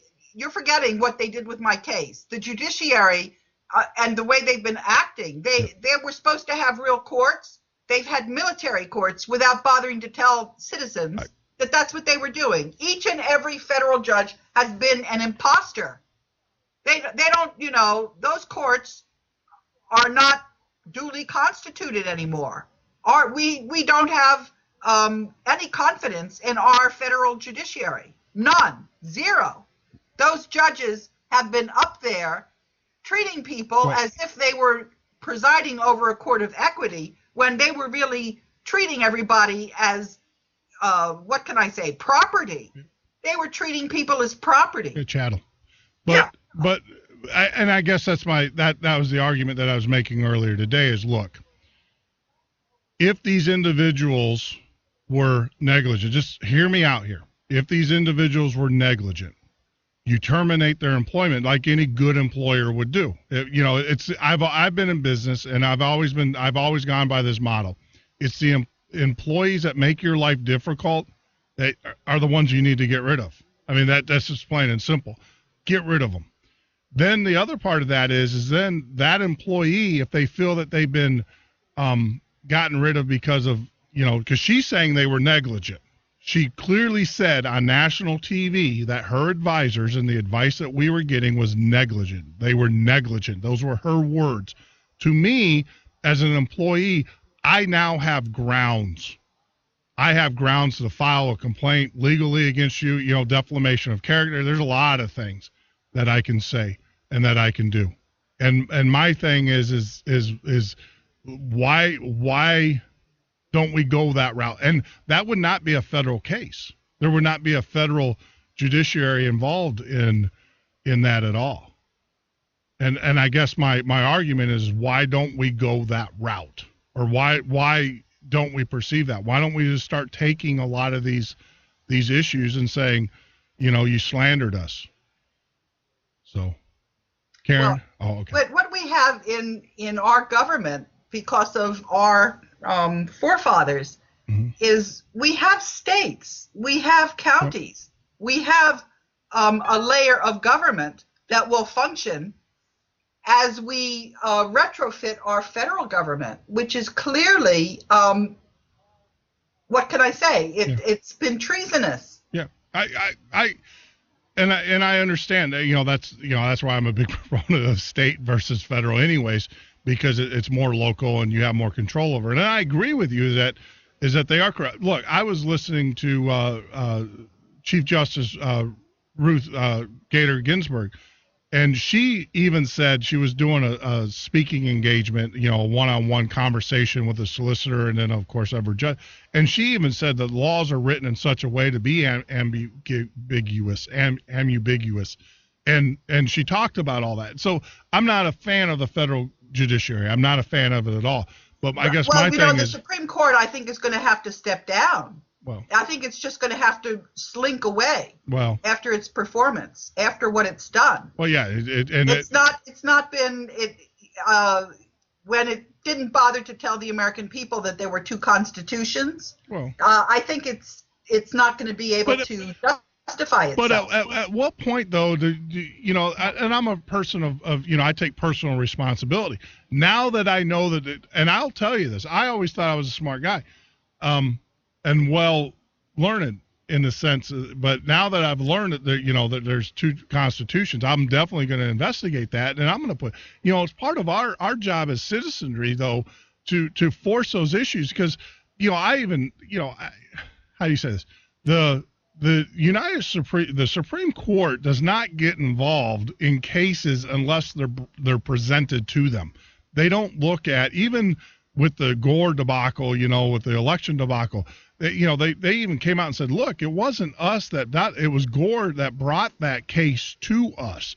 And we don't, and that was one thing, and you being a lawyer might be able to shed some light on this. The Constitution, or the Supreme Court, they don't look at laws and go, that's an illegal law, you can't do that. They can only, when someone's got to bring the issue to the court, and then they can rule on it and say that's illegal or not illegal. Is that correct? I mean, is my okay? This is a really great question, and let me first of all, there was an amendment that was made in our Constitution that the lawyers erased because they didn't like it. The people got so mad at the lawyers for their legal gobbledygook that they said that the lawyers that were members of the bar were actually acting as traitors, and so lawyers were not allowed to have positions in the government, and that amendment was never rescinded. The lawyers just erased it. Oh. You can't erase an amendment. Okay, and they have had lawyers as governors because they wanted the governors to be dishonest. Yeah. All right. So, and what happened in my case was I went to the Board of Professional Responsibility, which was the District of Columbia Bar, because a World Bank lawyer had used whiteout in my case and then used the altered document. And you're not allowed to do that. So I went to the Board of Professional Responsibility, and they refused to disbar or sanction that lawyer. You can't have that. And it was the same thing with the accountants. Mm-hmm. The accountants are sitting in judgment over other accountants, and the accountants who were auditing the World Bank financial statements were giving an unqualified audit opinion when there was a cover-up. You can't have a cover-up in a bank. You can't give an unqualified audit opinion when What did KPMG do? They prevented me from talking to the audit team. Now, that's a no-no. That's against, there's something called the Public Company Accounting Oversight Board. That's against the standards of auditing issued by the Public Company Accounting Oversight Board. So the auditors cannot be in judgment over the auditors, and the lawyers cannot be in judgment over the lawyers. There's got to be a total difference in the way we approach law and lawyers. We can't have specialists doing gobbledygook to snooker everybody and hide things. This is, no, the legal profession is going to be a lot different from here on in. And the American Bar Association, I have been all over them about this terrible corruption, and they have been absolutely nowhere. No, well, the lawyers have lost the right to have a legal profession. You know, there's a lot of jokes about lawyers and the legal profession being, you know, the second oldest profession. Forget it. This is going to be different going forward. Yeah, a lot different. And I know, you know, Stone Anthony was on the show, and that was, you know, he's running for presidential candidate for 2016. And one of the things that he said flat out is that he would reenact that amendment is the fact that you can't be part of a member of Congress because it's a conflict of interest. I don't think we're going to be having too many elections until we've straightened out how we count the votes. We're not going to have election machines. And the debate. Do you want me to tell you what went on with the presidential debate? They kicked out the League of Women Voters so they can have a special group, and that group just sits there and games the thing. It's just theater. Well, it's not a debate. Yeah, it is. We haven't had a legitimate debate in a long time. Or look at the campaign financing laws. Yeah. We are going to go back to the drawing boards, and we are going to get this thing straightened out. It is a total shambles. Yeah. Total shambles. No, I'm with you. I mean, it's all about perception, and the thing is they've been able to game it, and they allow us to have enough. You know, we perceive that we have a voice in the system, or that we perceive. And the reality of it is, I agree with you. We don't, and it's all about. I think the very first thing we need to do is we need to have like a column. One is perception, and the other is reality. And we need to start, you know, from what was our perception and what is the reality in any number of things. And we just need to sit there and do that exercise, and then draw some conclusions about what we need to do differently, so there isn't that kind of a disconnect between perception and reality. Yes, and that's I agreed. That's our first homework assignment. Our first homework assignment is we need to continue, and I like your statement. We need to continue on our local. Our county executives, and we need to, you know, continue on the letter writing campaigns. And keep pounding them because I know, you know, with Article 5, we have a huge amount of power in Article 5. And the problem is we got to get our government and the only concern is that when you call a convention under 5, it has to be pretty much defined. It can't be open-ended. Oh, wait a minute. No, we're getting back to that same old. They already tried that. They found some shill. Do you know what a shill is? Yes, I do. Yeah. Okay. Look, for your listeners that don't know what a shill is, you know, when there's somebody who's going to pull a scam, they get a shill to go out and talk it up. Say, oh, you're going to earn a lot of money. This guy's got the secret to how you're going to make a lot of money, and they talk them up. That's the shill. Yep. Okay. Now, we have found a shill who's trying to undermine the Constitutional Convention. He already got some legislators to get together and draw up rules and make sure that Constitutional Convention is not going to look at the corruption from top to bottom in this society. No, that shill is fired. And that little effort that they made in Mount Vernon a couple of weeks ago, and when I tried to go and comment on that, they wouldn't let me comment. They got there's something called Discus, which is how you make your comments. Discus made it so that I wasn't allowed to make any comments. They're trying to game the system. Oh, yeah, Forget it. This is a real constitutional convention, and those shills that think they're going to game the system, no. There's a freight train that is going to run them over. Well, this freight train is called the people are going to straighten out this corruption. It's, it's all out there. We see it. If we've got Gambino saying that the Black Pope is trading drugs on our streets, no, we're not going to have those people drawing up rules for the Constitutional Convention. Yeah. They've got to be nuts if they think they're going to get away with it. Yeah. They're not going to get away with it. Wow.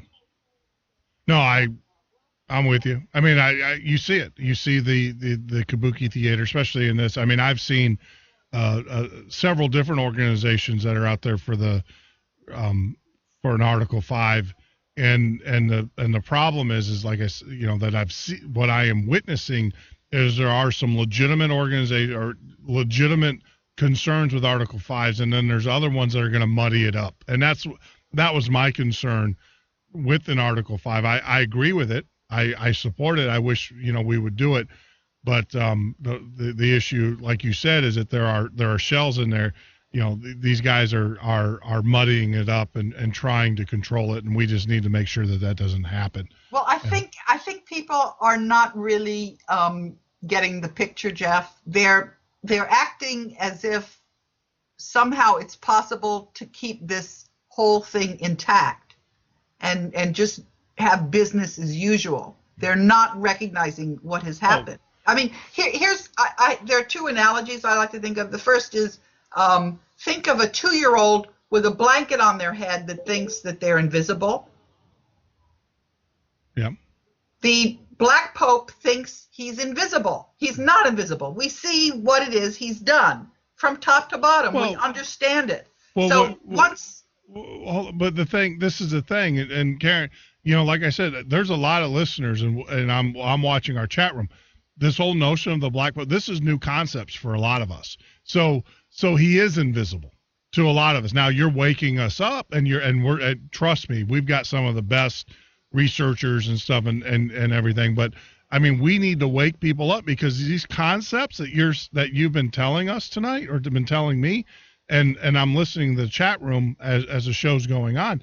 These are new concepts. These are new.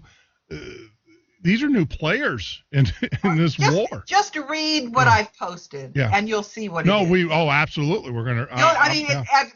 If you want to read the stories, they're not happy reading, because it shows us for being totally duped. Yeah.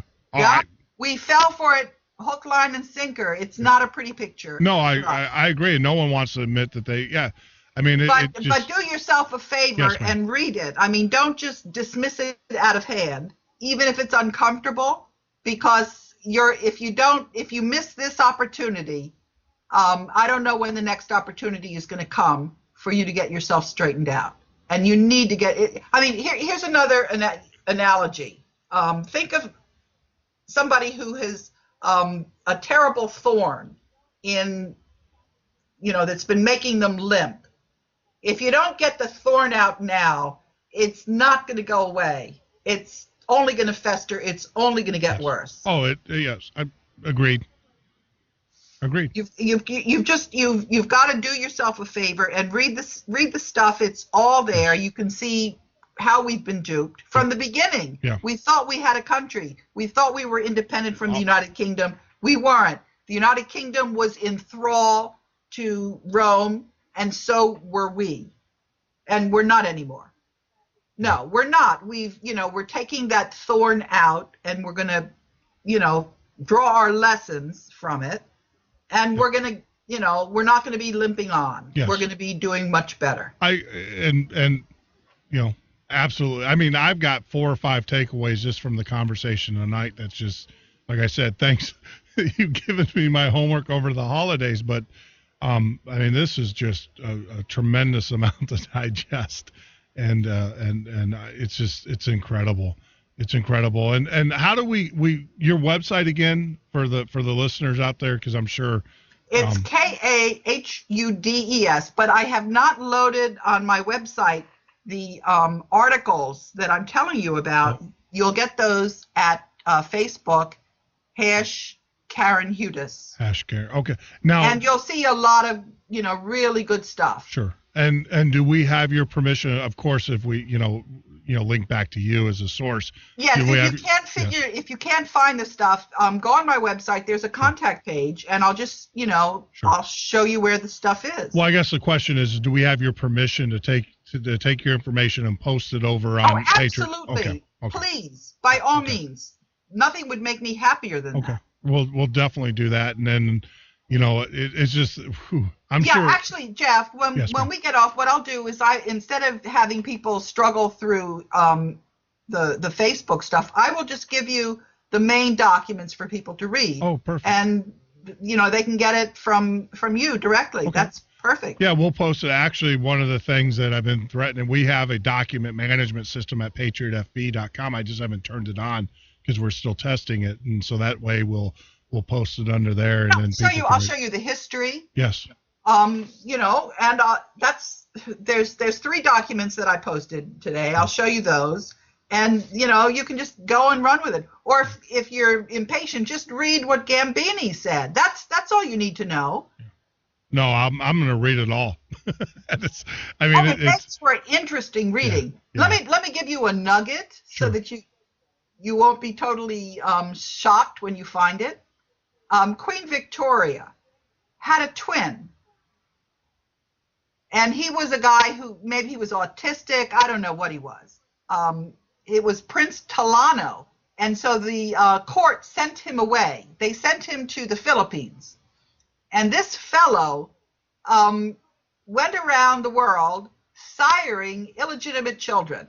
One of them was Yamashita. That's the guy who buried all the gold in the Philippines. One of Prince Talano's children, that was Adolf Hitler. Wow. Yeah. Well, I've heard, and I have not been able because I've got so much other things but I've heard that basically everybody in world power, all the way up to the president, even the current president, their lineage all goes back to the Queen of England and that royalty. So I've heard that. I've just never been able to track that back. But I'll give you that little more research. Thank you, Karen. Yeah, their pedigrees. Yeah. And so, do you actually have that? Do you actually have a lineage, a pedigree? I've seen those. What I have is something that's describing, Yamashita and Adolf Hitler. Sure. Who's the Queen of England's cousins. Yeah. Well, and that's the thing is that I think there's all but one president they can trace back to the King of England. It was wild because when we and I tell the story when I was talking about doing the show and everything, I said, what am I going to call it? And I have some pretty good friends who are part of the LaRouche Pack, and they were saying, and in our conversations, they said, look, everything traces back to the royal family in England, everything, all of it does. And so that's when we came up with the title of the Midnight Patriot, because Paul Revere warning that the British are coming. And so that's, literally that's why we did that. Or named it this way, and I've always been fast. I just never had the I'll give you those. I'll give you that. You can start with that. Yeah, no, that's awesome. That's outstanding. So incredible. It's already been 2 hours, Karen. It's amazing. We have, great, great conversation. Time flies, and I know it's late for you, and I appreciate you taking time out of your evening, and I'm definitely going to digest everything you said tonight and do some research and everything, and it's just amazing though how it's all what we've been talking about. And I don't believe in things being coincidence. I don't believe in it. But the things that we've been talking about on this show for the last 2 weeks, and also on JJ's show, listening with Dr. Garrow. It was actually Dr. Garrow was his guest. Okay. And I text that to you. So. Thanks. And listening, to him and everything else, it's just amazing, how all these pieces are coming together, and the puzzle's not pretty at all. So, But I think it's gorgeous. I disagree with you, Jeff. But thank you for having me. Yeah, no, you and I disagree. That's the one part that you and I disagree on. I think I'm glad, and you know what? I'm glad. It would be a boring world. It'd be a boring conversation if both you and I agreed on everything anyways. And that's what this show's all about, is just having a conversation and putting it out there and stuff. I'm glad that maybe I need to listen to Sandy. She said, since I started doing the show, I'm more cynical and more, ominous than I used to be. And, maybe I do need to take your advice. Maybe it's not so bad after all, but I don't know. I just think, because like you said, like I know in my background with DOD and Homeland Security, there are some evil things out there. Yeah, but we turned around humanity and bit it in the butt. I hope. I can only hope. Only hope. And stay tuned, Jeff. Yeah. Well, you take care. Thank you very much for taking the evening out, and we'll get some posts up from your website and get some of the listeners out there to take a look at what you have in your documents and everything. But Karen, thank you very much for taking the time out of your evening, and Merry Christmas to you. And I hope you have a great holiday, and we'll be in touch. We will definitely be in touch. Good night. Good night. Yeah. Wow, what a conversation. I mean, that was just incredible. I mean, and it is a conversation, and part of, here comes my coming back. So part of the beauty of this show is that we sit down with other individuals and we have these conversations and we expose. I mean, I've learned so much. Now it's, my responsibility that you've been given this knowledge, and yours too, to go out and do the research, do due diligence. Like I said, this is the first time I've ever heard the Jesuits, and then of course the Black Pope and everything. So, we're definitely going to do the research. It's just amazing. And, I guess the thing too is, Karen Hudes, so you guys don't know, some of you that came in later in the show, and I wanted the conversation to go uninterrupted. Completely uninterrupted. And that was a programming change that I made and everything. But the reason why is I didn't want that I wanted it to flow. And it's just amazing. And so for those that don't know, is, Karen was, part of the council of the World Bank, the IMF. You don't get, unless you're talking to the board members, you don't get any higher that, she's in the know. She was there. She was ostracized. She actually had congressional backing when they terminated her because that she exposed, huge fraud and misdealings within the World Bank and the IMF fund. And we didn't even get into some of the other things, but of the IMF, some specific points, but just a fascinating conversation. And we disagree on some things. I mean, I still think that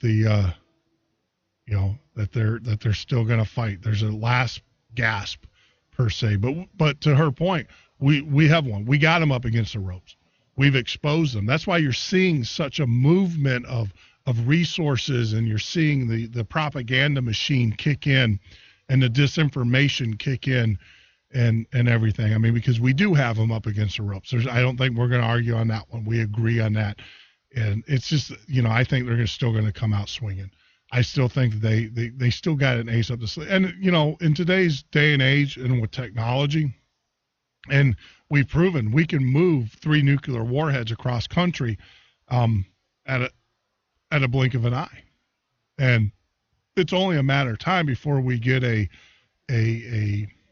person in power who doesn't have the mortal or the fortitude, to say no, to stand up against this president. It's only a matter of a person who's trying to climb that ladder. Because you got to remember, there's this point, even in the military, for those that in the military understand this, that when you get into the general realm of the military, you are now a politician, and it's politics from there on out. And when you're a flag officer, and those that are in the military will agree with me, so it's only a matter of time, and that's concerning. And I don't think they're done. I don't know. I mean, I hope I'm wrong. This is one time that I hope and I pray that I'm completely wrong. I hope Karen's right, because there's no good. There's nothing good that will ever come out of a fight such as the one that I'm predicting, or the one that I'm thinking is going to happen. I don't know. So, but wow, what a conversation, and that was just incredible, and everything. But obviously, we're kind of into our second hour. When we get back, we'll have the news, and I do have to apologize publicly to Tim. Tim was supposed to join us tonight, and we were going to talk about all, it was Munitions Monday. But hey, that was, there. I don't know if you guys heard the conversation, but there was some fighting going on there, and everything. So, but we'll have Tim back tomorrow for the first hour, and I do apologize for that, for last minute schedule change to get Karen on and kind of pushing Tim away. But it was an excellent conversation. I don't know when we would have an opportunity to get Karen back onto the show. So, we have to sometimes get what we can, but just an amazing topic. And I appreciate you guys bearing with us and everything. We're going to take a small break here. And when we get back, we will continue on with our nights. We got some things I want to talk to you guys about NSA, the Obamacare. Obviously, unfortunately, we got our updated list from the Department of Defense on our soldiers, so we're going to have the tribute to them and just kind of wrap up the show. But if you'd like to join in the conversation, the lines are now open at 1-800-580-4870. That's 1-800-580-4870, or the direct number to the studio is 262-997-0607. You're listening to the Midnight Patriot radio show and podcast. I'm your host, Jeff Norton. You can join us live every Monday through Friday from 9 p.m. till 12 a.m. Central Standard Time.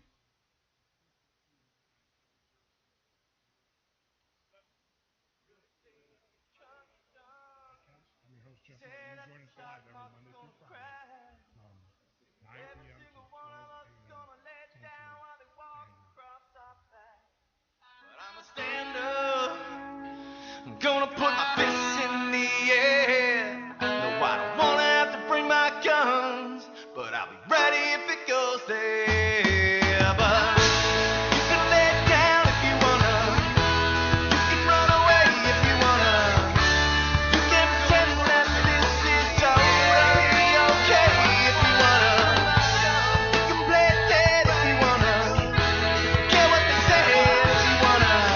Turn your back on the country and you right now, but I don't wanna. So let's stand up, put up, okay if you wanna. You can play it dead if you wanna. Care what they say if you wanna. Turn your back on the country and you right now, but I don't wanna. So let's stand up, put up, okay if you wanna. You can play it dead if you wanna. Care what they say if you wanna. Turn your back on the country and really say it right now, but I don't wanna. So let's stand up, put up, okay if you wanna. You can play it dead if you wanna. Care what they say if you wanna.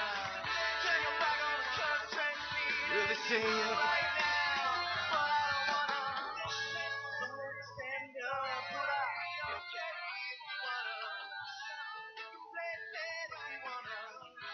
Care what they say if you wanna. Turn your back on I have to laugh. That's bizarre. They're taking over the studio here. So you're listening to the Midnight Patriot. We'll get that worked out. Get that fixed here. I don't have no idea where the triple and double loops are coming in. So as we wrap up the conversation that we had with Karen Hudes, who was the former consul for the IMF and World Bank, go back, listen to the debate that we had on the air and everything. But as we get into the word, and I do have to apologize, I'm a little bit off. It took 4 days, so it takes me a little bit to get back into that flow, into that. And I'm also kind of recovering, not feeling too well. A lot of it, I think, was just was working, only getting about 3 hours of sleep, 4 hours of sleep. I'm not whining. I am whining, as my military Marine buddy would say. But, you got to do what you got to do. But there's a time in which your body just says no more. And that's what happened. So I do apologize for those that tuned in Thursday and Friday. We didn't do a show. I, just had to take a break. Had to take a breather with everything. But, over the weekend, over the holidays, we're going to spend some time with my daughters. I'm actually going to have all my daughters, except for my oldest. But Sandy's going to go down and be with her and the baby and her grandchild, I should say, right after the holidays and everything. So at least get to spend some time. But my two other daughters are going to be here, and stuff. So it's going to be a great Christmas. And I hope that you guys take the time to spend with your family and everything. Who knows? It might be the last Christmas. The war on our religious beliefs are just incredible. We see it every day, and it's only a matter of time before any outward public show of our Christian or our beliefs and stuff are going to be completely outlawed or diminished to the point to where they're going to be insignificant. They're already doing that to our children in school, and not our generation, but the next generation or probably the second generation probably won't celebrate Christmas in a public setting. It'll have to be a private affair. And that's sad. I mean, because this country, and I don't care who you are, you can't, you can argue it any way you want, but it's not true. I mean, I can argue that white is black and black is white, but in reality, it's not true. And that's where we're going with this, as far as this country goes. They're going to try to argue it away, and they're going to slowly diminish the significance of this season. And as we talk about on Friday's show, when we close with Paul Harvey, my rendition of Paul Harvey, If I Were the Devil, it is so true. It is so true. But, getting to the news, first, we talk about the lawlessness of this president, the Obamacare. As you all know, as of 40 minutes from now, if you don't have your Obamacare, you didn't sign up for your Obamacare, you will not be covered January 1st, and you will have to pay the penalty. Now, the penalty right now is relatively small. The penalty will grow over time. But more, I guess, the greater penalty, is that those who are constitutionally minded individuals, such as myself and a lot of our listeners and a lot of people on patriotfb.com, the greatest penalty is that we're not going to have health care. We're not going to have the health care. That's huge. Now, this government is basically, what they've done is they've strong-armed us. They strong-armed us in the sense that either we comply or we go without a fundamental, I don't want to say it's not a fundamental right. Healthcare is not a right. It's a privilege. You earn that. Healthcare originally, for those that don't know, healthcare was actually granted by employers to entice better employees. It was a benefit. And that's its intention. Healthcare was its intention. Now, the problem is like all things that the government gets involved, the cost of delivering healthcare skyrocketed. You can see that. A great example of that is look at our education system.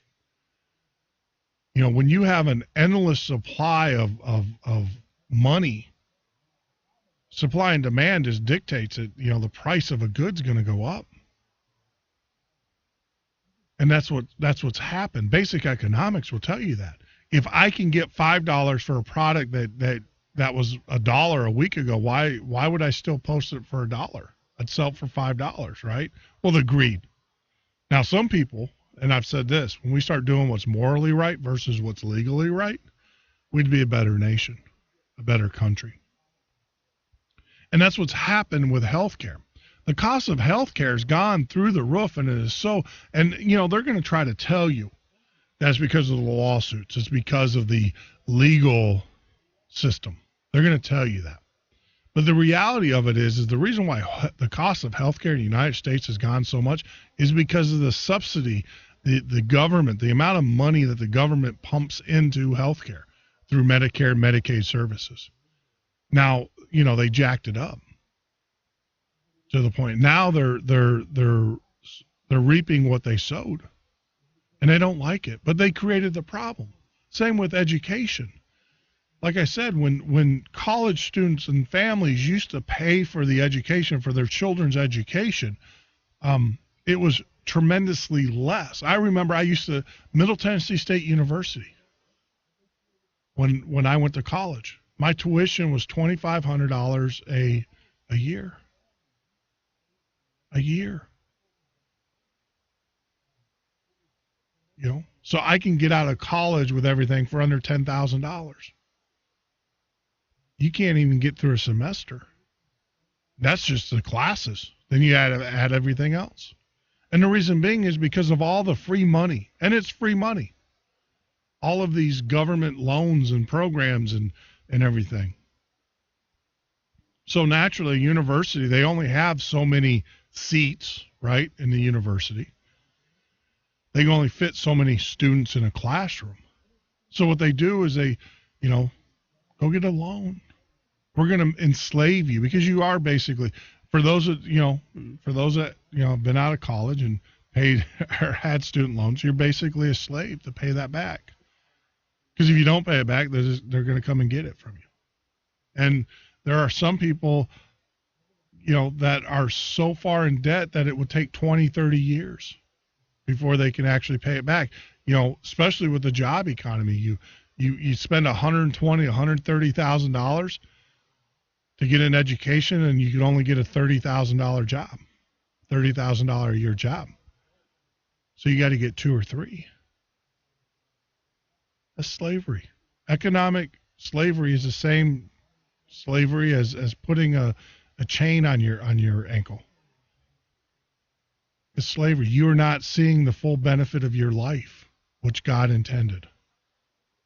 You're not. But how does that tie into Obamacare? Same thing. It's slavery. They are forcing us to participate in a program which knowingly puts you at risk. And you don't even know the quality of the health care you're going to get under these programs because no hospitals actually chimed in on them. No doctors. I mean, we're finding out that the majority of the doctors that remember the old saying, if you like your doctor, you can keep your doctor? They're now telling you that, no, you can't, because the doctor ain't going to participate in it. It's a free market. He doesn't have to. He's going to go to the private insurance market. He's going to, service those customers who can afford to truly pay him. Because the other part of this is that, the government, especially now, we're finding out this administration is telling insurance companies to cover people and the government is going to reimburse. Going back to what JJ said and a lot of the other guests that we've had on this show, talking about that this administration, this government is going to turn into a one-payer system that all of us, the taxpayer, are going to pay for. And once again, the administration, in its lawless act, rewrote the law at the last minute. And of course, Congress, because it benefits them, because, when we start tar and feathering our politicians, the congressmen up there they're lawless. They're culpable. They're in it together. There's no doubt about it. And all they're doing now is they're trying to protect each other. That's all they're doing. And at the behest of the American people. We're getting screwed, America. The only people that have signed up for Obamacare are those that, are getting the subsidies. I can't get a subsidy. as a business owner. Can't do it. I'm going to have to pay full price. I can't afford it. So now I'm going to have to pay a penalty. It's just unbelievable. But tonight's the deadline. You make your decision. I'm telling you, the Midnight Patriot, I'm not signing up for it. They can take their government-sponsored health care and shove it right up their kazoo. I don't have the sound effects. I need the pad board. They can. I don't want them. Don't want to be a part of their program. Don't want to be a part of their takeover. I respect myself too much to be a part of that. But I understand there are some of you because of court mandates and stuff like that, you got to carry the insurance, and no one's going to fault you. Don't feel, I've always said you got to do what's right by your family. We're still going to continue to fight for you, though. We're still going to try to overturn Obamacare because that's what we have to do. Because the bigger picture is that it's about control. It's about the government reaching into your life, telling you how you should live. And it's coming. It's coming. Once they get enough of you signed up, enough people signed up on it, it's only a matter of time that they tell you that you have to weigh a certain weight, you can't eat a certain food, which, as good as that might sound, and maybe we all need to exercise a little bit of discipline there. I know I do, but I don't need the government to tell me that. I don't need the government to tell me how I should live my life. I'm not their property, nor are you. Nor are you. But like I said, I understand that if you, have, because you're legally required, do what you got to do.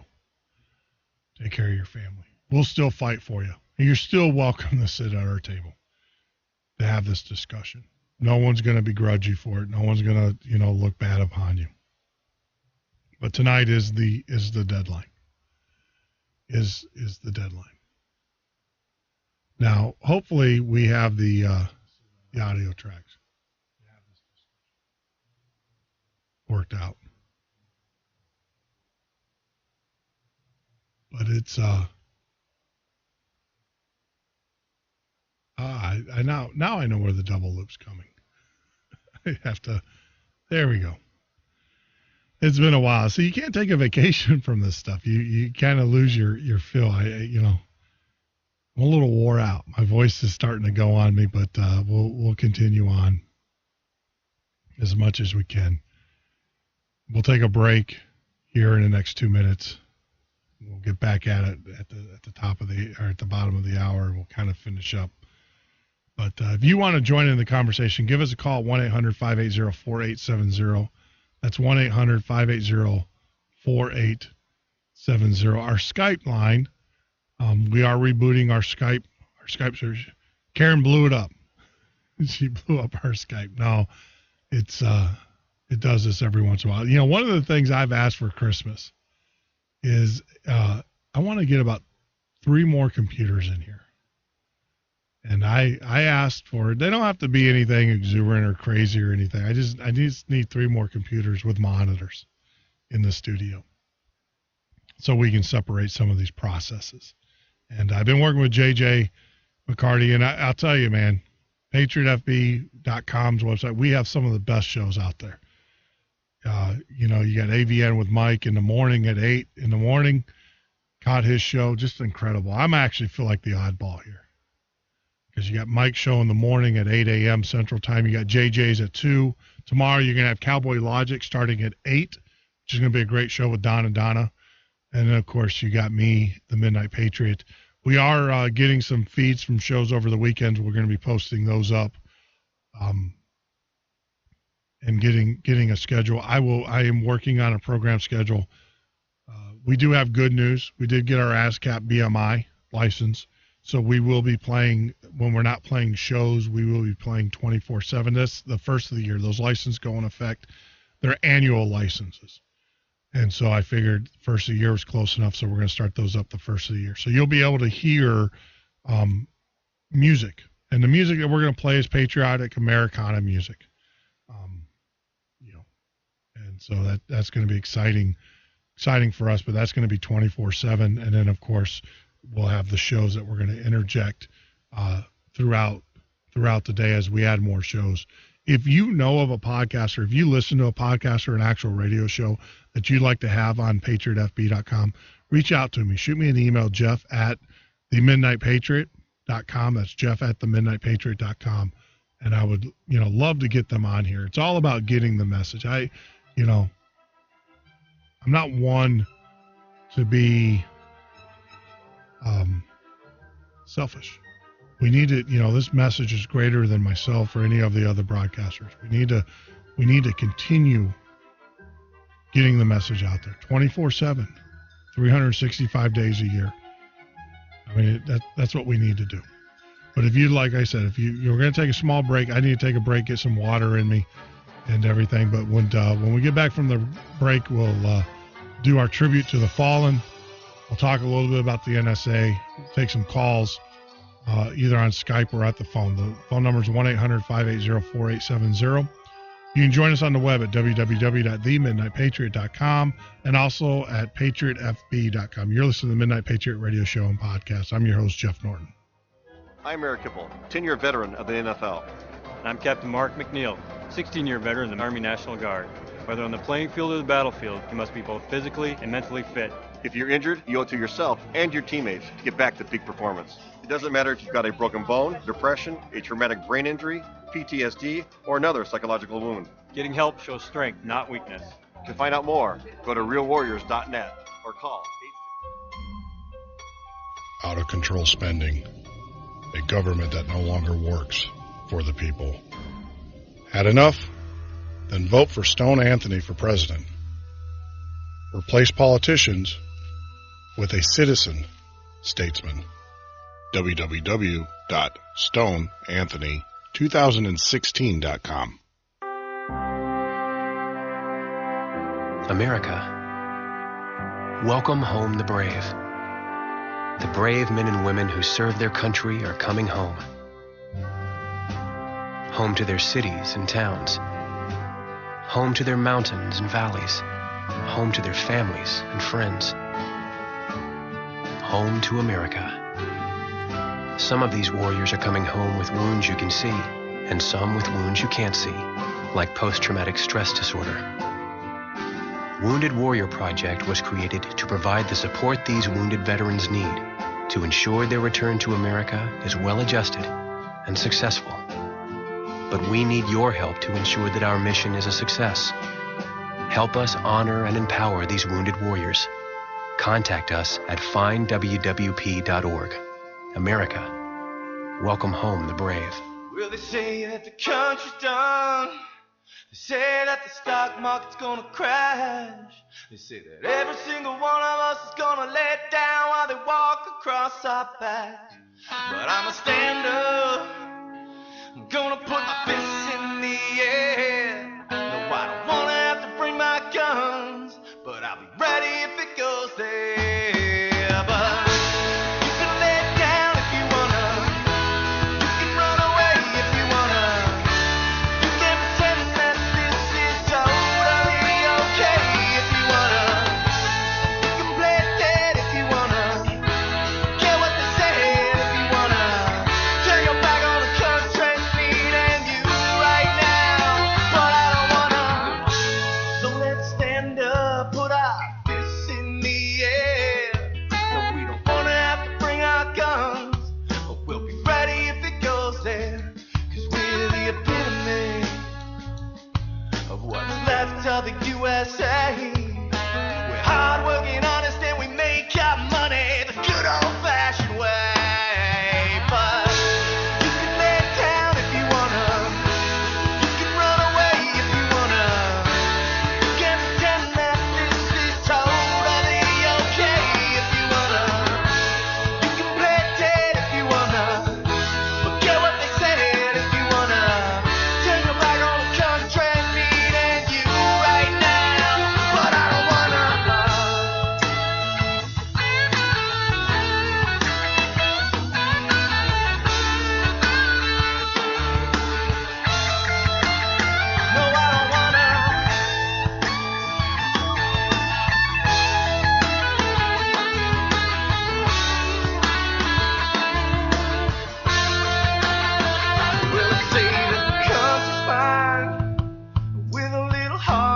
in prayer we can get her back on her feet, 'cause I believe she belongs there.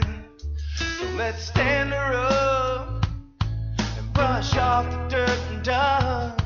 A lady liberty needs our help from every single one of us. But you can lay it down if you wanna, you can run away if you wanna, you can pretend that tyranny is totally okay if you wanna, you can play it dead if you wanna, get what they said if you wanna, turn your back on the country needing you right now. But I don't wanna,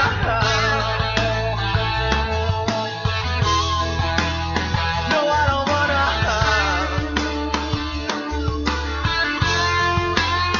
but I don't wanna,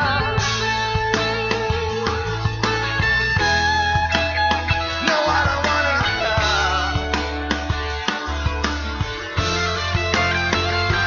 So let's stand up, put our fists in the air. No, we don't wanna have to bring our guns, but we'll be ready if it goes there, yeah. So let's stand up, put our fists in the air. No, we don't wanna have to bring our guns, no, we don't wanna have to bring our guns, but we'll be ready if it goes there.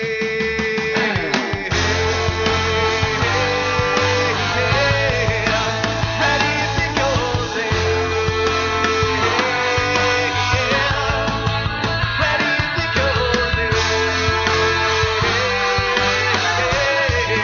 Be ready if it goes.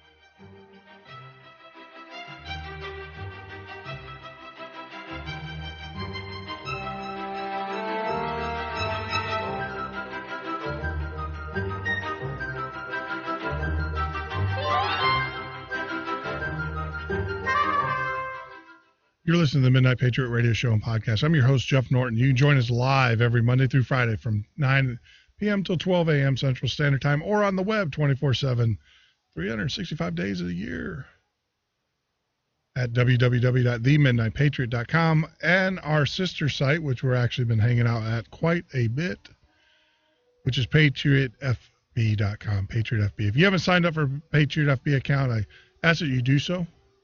And the reason being is that we are going to go to an invitation-only model here soon. So so get out there. We are making some changes, obviously.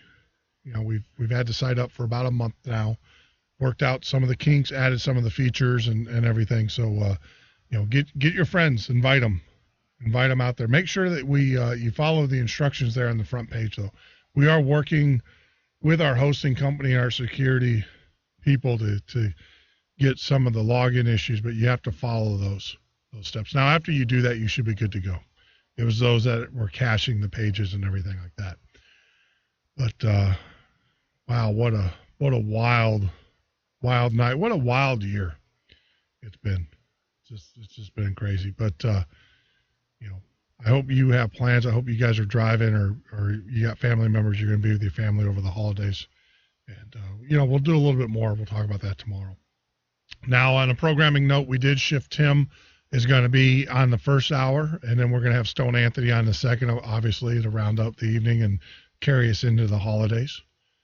And it's just going to be an incredible show.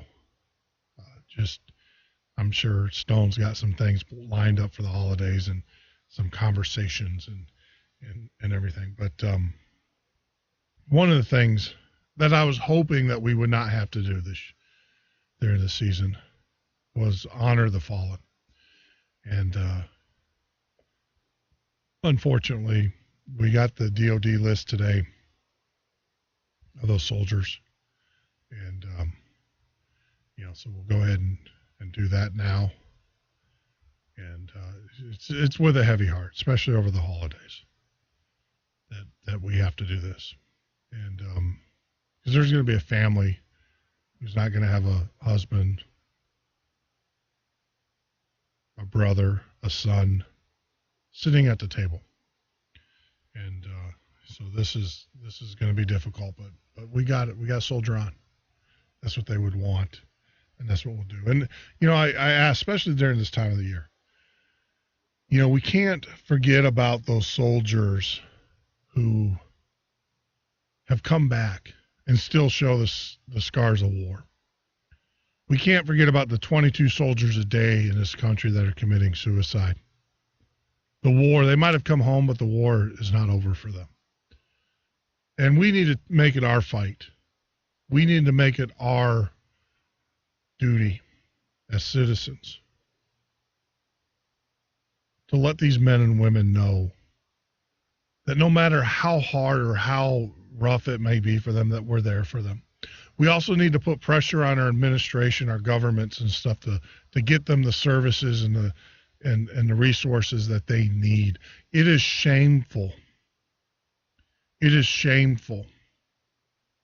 I'm going to say it one more time. It is shameful that a soldier has to wait on average 254 days a year before they get the services that they need, the services that they've earned by putting on this nation's uniform. Yet I can, because I am irresponsible, and I'm not saying I, but there's other individuals in this country because they have made bad choices and they've shown complete irresponsibility, and there's going to be a likelihood that they're going to continue to show that irresponsibility throughout their lives.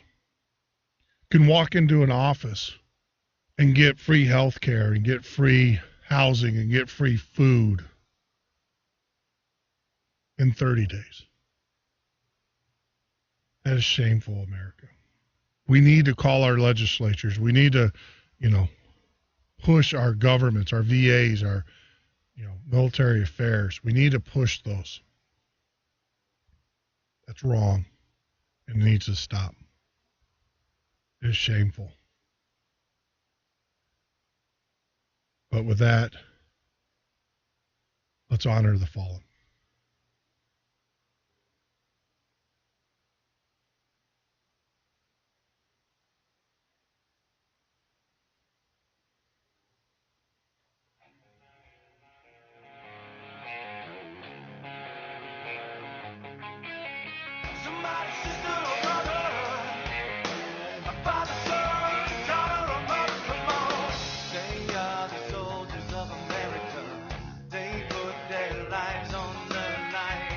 Army Chief Warrant Officer Randy L. Billings, December 17th, 2013. Army Sergeant Peter Bowler, December 17th, 2013. Army Staff Sergeant First Class Omar W. Forte, December 17th, 2013. Army Specialist Terry K.D. Gordon, December 17th, 2013. Army Chief Warrant Officer 2, Joshua B. Silverman, December 17th, 2013. Army Staff Sergeant Jesse L. Williams, December 17th, 2013. Army Marine Lance Corporal Matthew R. Rodriguez, December 11th, 2013. Navy Petty Officer First Class James L. Smith, December 11th, 2013.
Wow.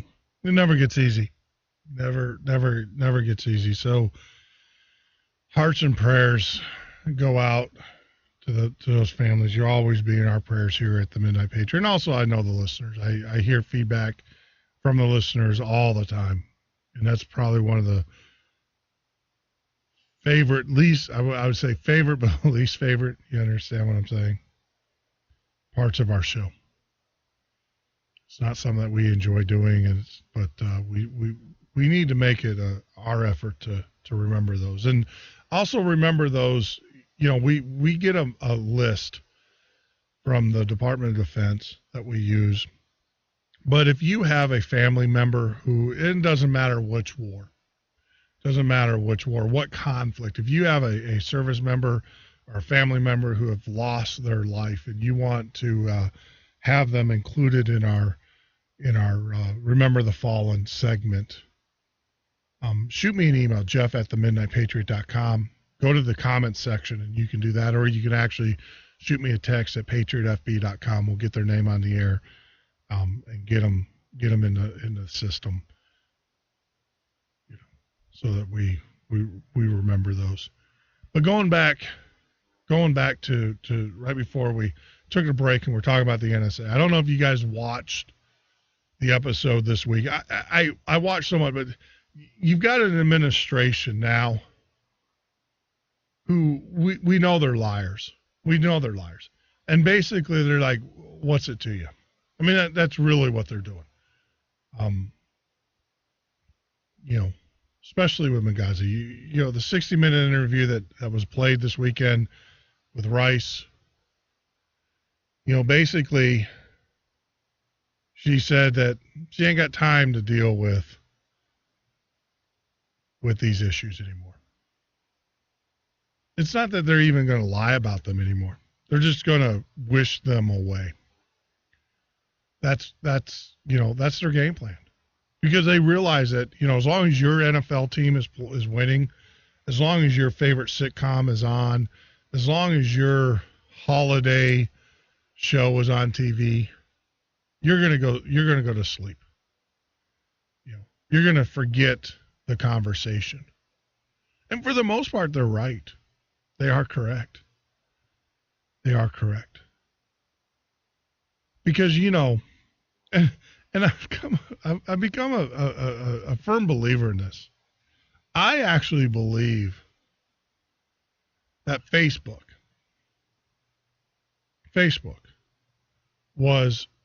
is being used, and the reason why they allow the content that we're doing, because it's a pressure valve. Now, bear with me here.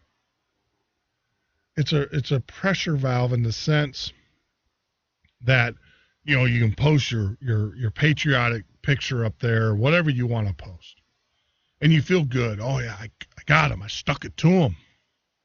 Got the man. Did you? You really think Obama reads those things? He probably looks at them and laughs like I do, because they are pretty funny, most of the postings. And they allow you to do that. Now, I don't know if you notice this about Facebook, though, but once you really start affecting change, they ban you. I know this. And it's just not me. It's other patriots that use the Facebook media. The minute we actually do action, not just posting, but we actually have action behind what we're posting, they're going to go out there and they're going to ban you. So I'm a firm believer that Facebook, and we, long history, it's not a stretch here. This is not conspiracy. This is fact. Facebook is in bed with our government. There's no doubt about it. As I adjust my microphone here. Sorry about that. I can't decide to. So you guys know when I do the Honor the Fallen, I always stand up for that. Typically when I do the show, most of the times I do the show standing up to begin with. But tonight I was sitting down. But for the Honor the Fallen, I always stand up for that. So I'm getting resituated here behind the desk. But going back to my point, my hypothesis. Facebook is a pressure valve. And when I say pressure valve, they allow the government, they've realized, and sociologists, psychiatrists, and all the people, probably said, look, you got to give people a place to vent. Because if you don't, they're going to be venting in the streets. And that's what it is. But when you really start affecting real change and you start doing call to actions, not just sitting behind and posting, pictures and all that stuff and memes. But when you actually say, hey, look, we're going to have a meetup, we're going to do this, or we're going to do that, or we're going to travel across America with Stone Anthony in 2016 next year. When you start doing that, then they start clamping down on you. They start telling you can't, you can't post those anymore. You can't post an event, and you can't invite your friends. So your friends, right? But you can't invite them. Oh no. Can't invite them. Now maybe if I was having an amnesty for illegal aliens event, Zuckerberg will allow me to do that. God forbid I'm having a Patriot meetup. And that's why it's important. I was out on Facebook today and I see the posts and I'm kind of torn. I kind of really like the community. Not kind of would be like, oh, man. I like the community we have Patriot at Patriot FB. I really do. So you guys know, outside of Facebook, I'm just going to ask you this, you guys that post on Facebook, outside of your immediate friends that you post with, but your Patriot buddies, how many of them do you have their phone number to? How many? I can tell you on Patriot FB, we talk on the phone quite a bit. Not only do we, it's actually a community. That's what I'm getting at. So if you haven't signed up for Patriot FB, get out there, get signed up. It's a resource for patriots, and it's just makes me happy when I see the interactions. When I was sick, when I was out and not doing the show, I actually had individuals that were texting me, "Are you okay? Is there anything I can do?" You don't get that with Facebook. You just don't. But when we created Patriot FB, it was, we're seeing it do what we intended it to do. A place of conversation, of meaningful relationships in the Patriot community and stuff.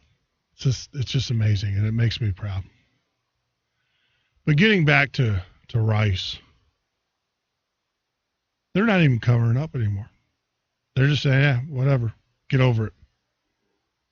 Shut up and take it, we're going to spy on you more. I don't know if you guys caught this in the news. They're actually talking about, there are actually law officials who are saying that they're not spying enough. They need to spy even more. Really? Just because you choose to have your life shoved under a microscope because you want to run for an office, and you really got to ask yourself the reason why why? I know why, because the payout's pretty good. That's why they do it. The perks, the bonuses, the free health care. That's why they do it. Talk about free health care. The insult, the news. I was listening to the news tonight. Oh, Obama signed up for Obamacare. Obama signed up. Obama signed up for it. You saw how insulting is that? How insulting is that? And actually, he didn't sign up for it. His aide did in Washington, D.C. Obama didn't do it. That's the irony of it. Obama actually did not get on the computer and actually sign up for Obamacare. He had his aide do it. Now, I wonder what Social Security number he put in there. Doesn't matter because the one he put in there is not his anyways. And by the way, federal courts agree. He has to divulge that. They lost the court case. Lawsuit. They tried to block it. Federal courts overturned it and said, no. Mr. Obama, you have to your minions have to explain your Social Security number in a lawsuit. Now, of course, they're going to drag it on. And the reason why I say that is because you are dealing with an administration that killed a Border Patrol agent who sold over 3,000 illegal guns to drug cartels. You know, you sell one firearm illegally, you go to prison for a long time in the United States. The ATF will make an example out of you. But if you're Eric Holder in this administration, you sell 3,000, it's no big deal. None whatsoever. You know, whatever happened to equal protection under the law? I just don't understand. I'm not a lawyer. That's the only regret. I have one regret in my life. And I'm still young, so maybe it's not a regret. I regret that I never got my JD. And the reason why I regret that is because I would be the guy following the motions. I would. Every chance I got. Actually, maybe I'll just file it anyways. Maybe I'll copy and paste it, put it in our document management system, and you guys can help file it in your county. But you ever realize that you got men and women who go to jail, honest, hardworking business owners who made a mistake, especially gun shops, who have made a mistake because of their interpretation. Because, look, the ATF doesn't give you a whole lot of advice on stuff. A lot of it, and even this weekend when I was listening to Supreme Court Justice Ginsburg, where she said a lot of laws are written in ambiguity to begin with. I have a hard time with that word. A lot of them are intentionally written that way. So how can you expect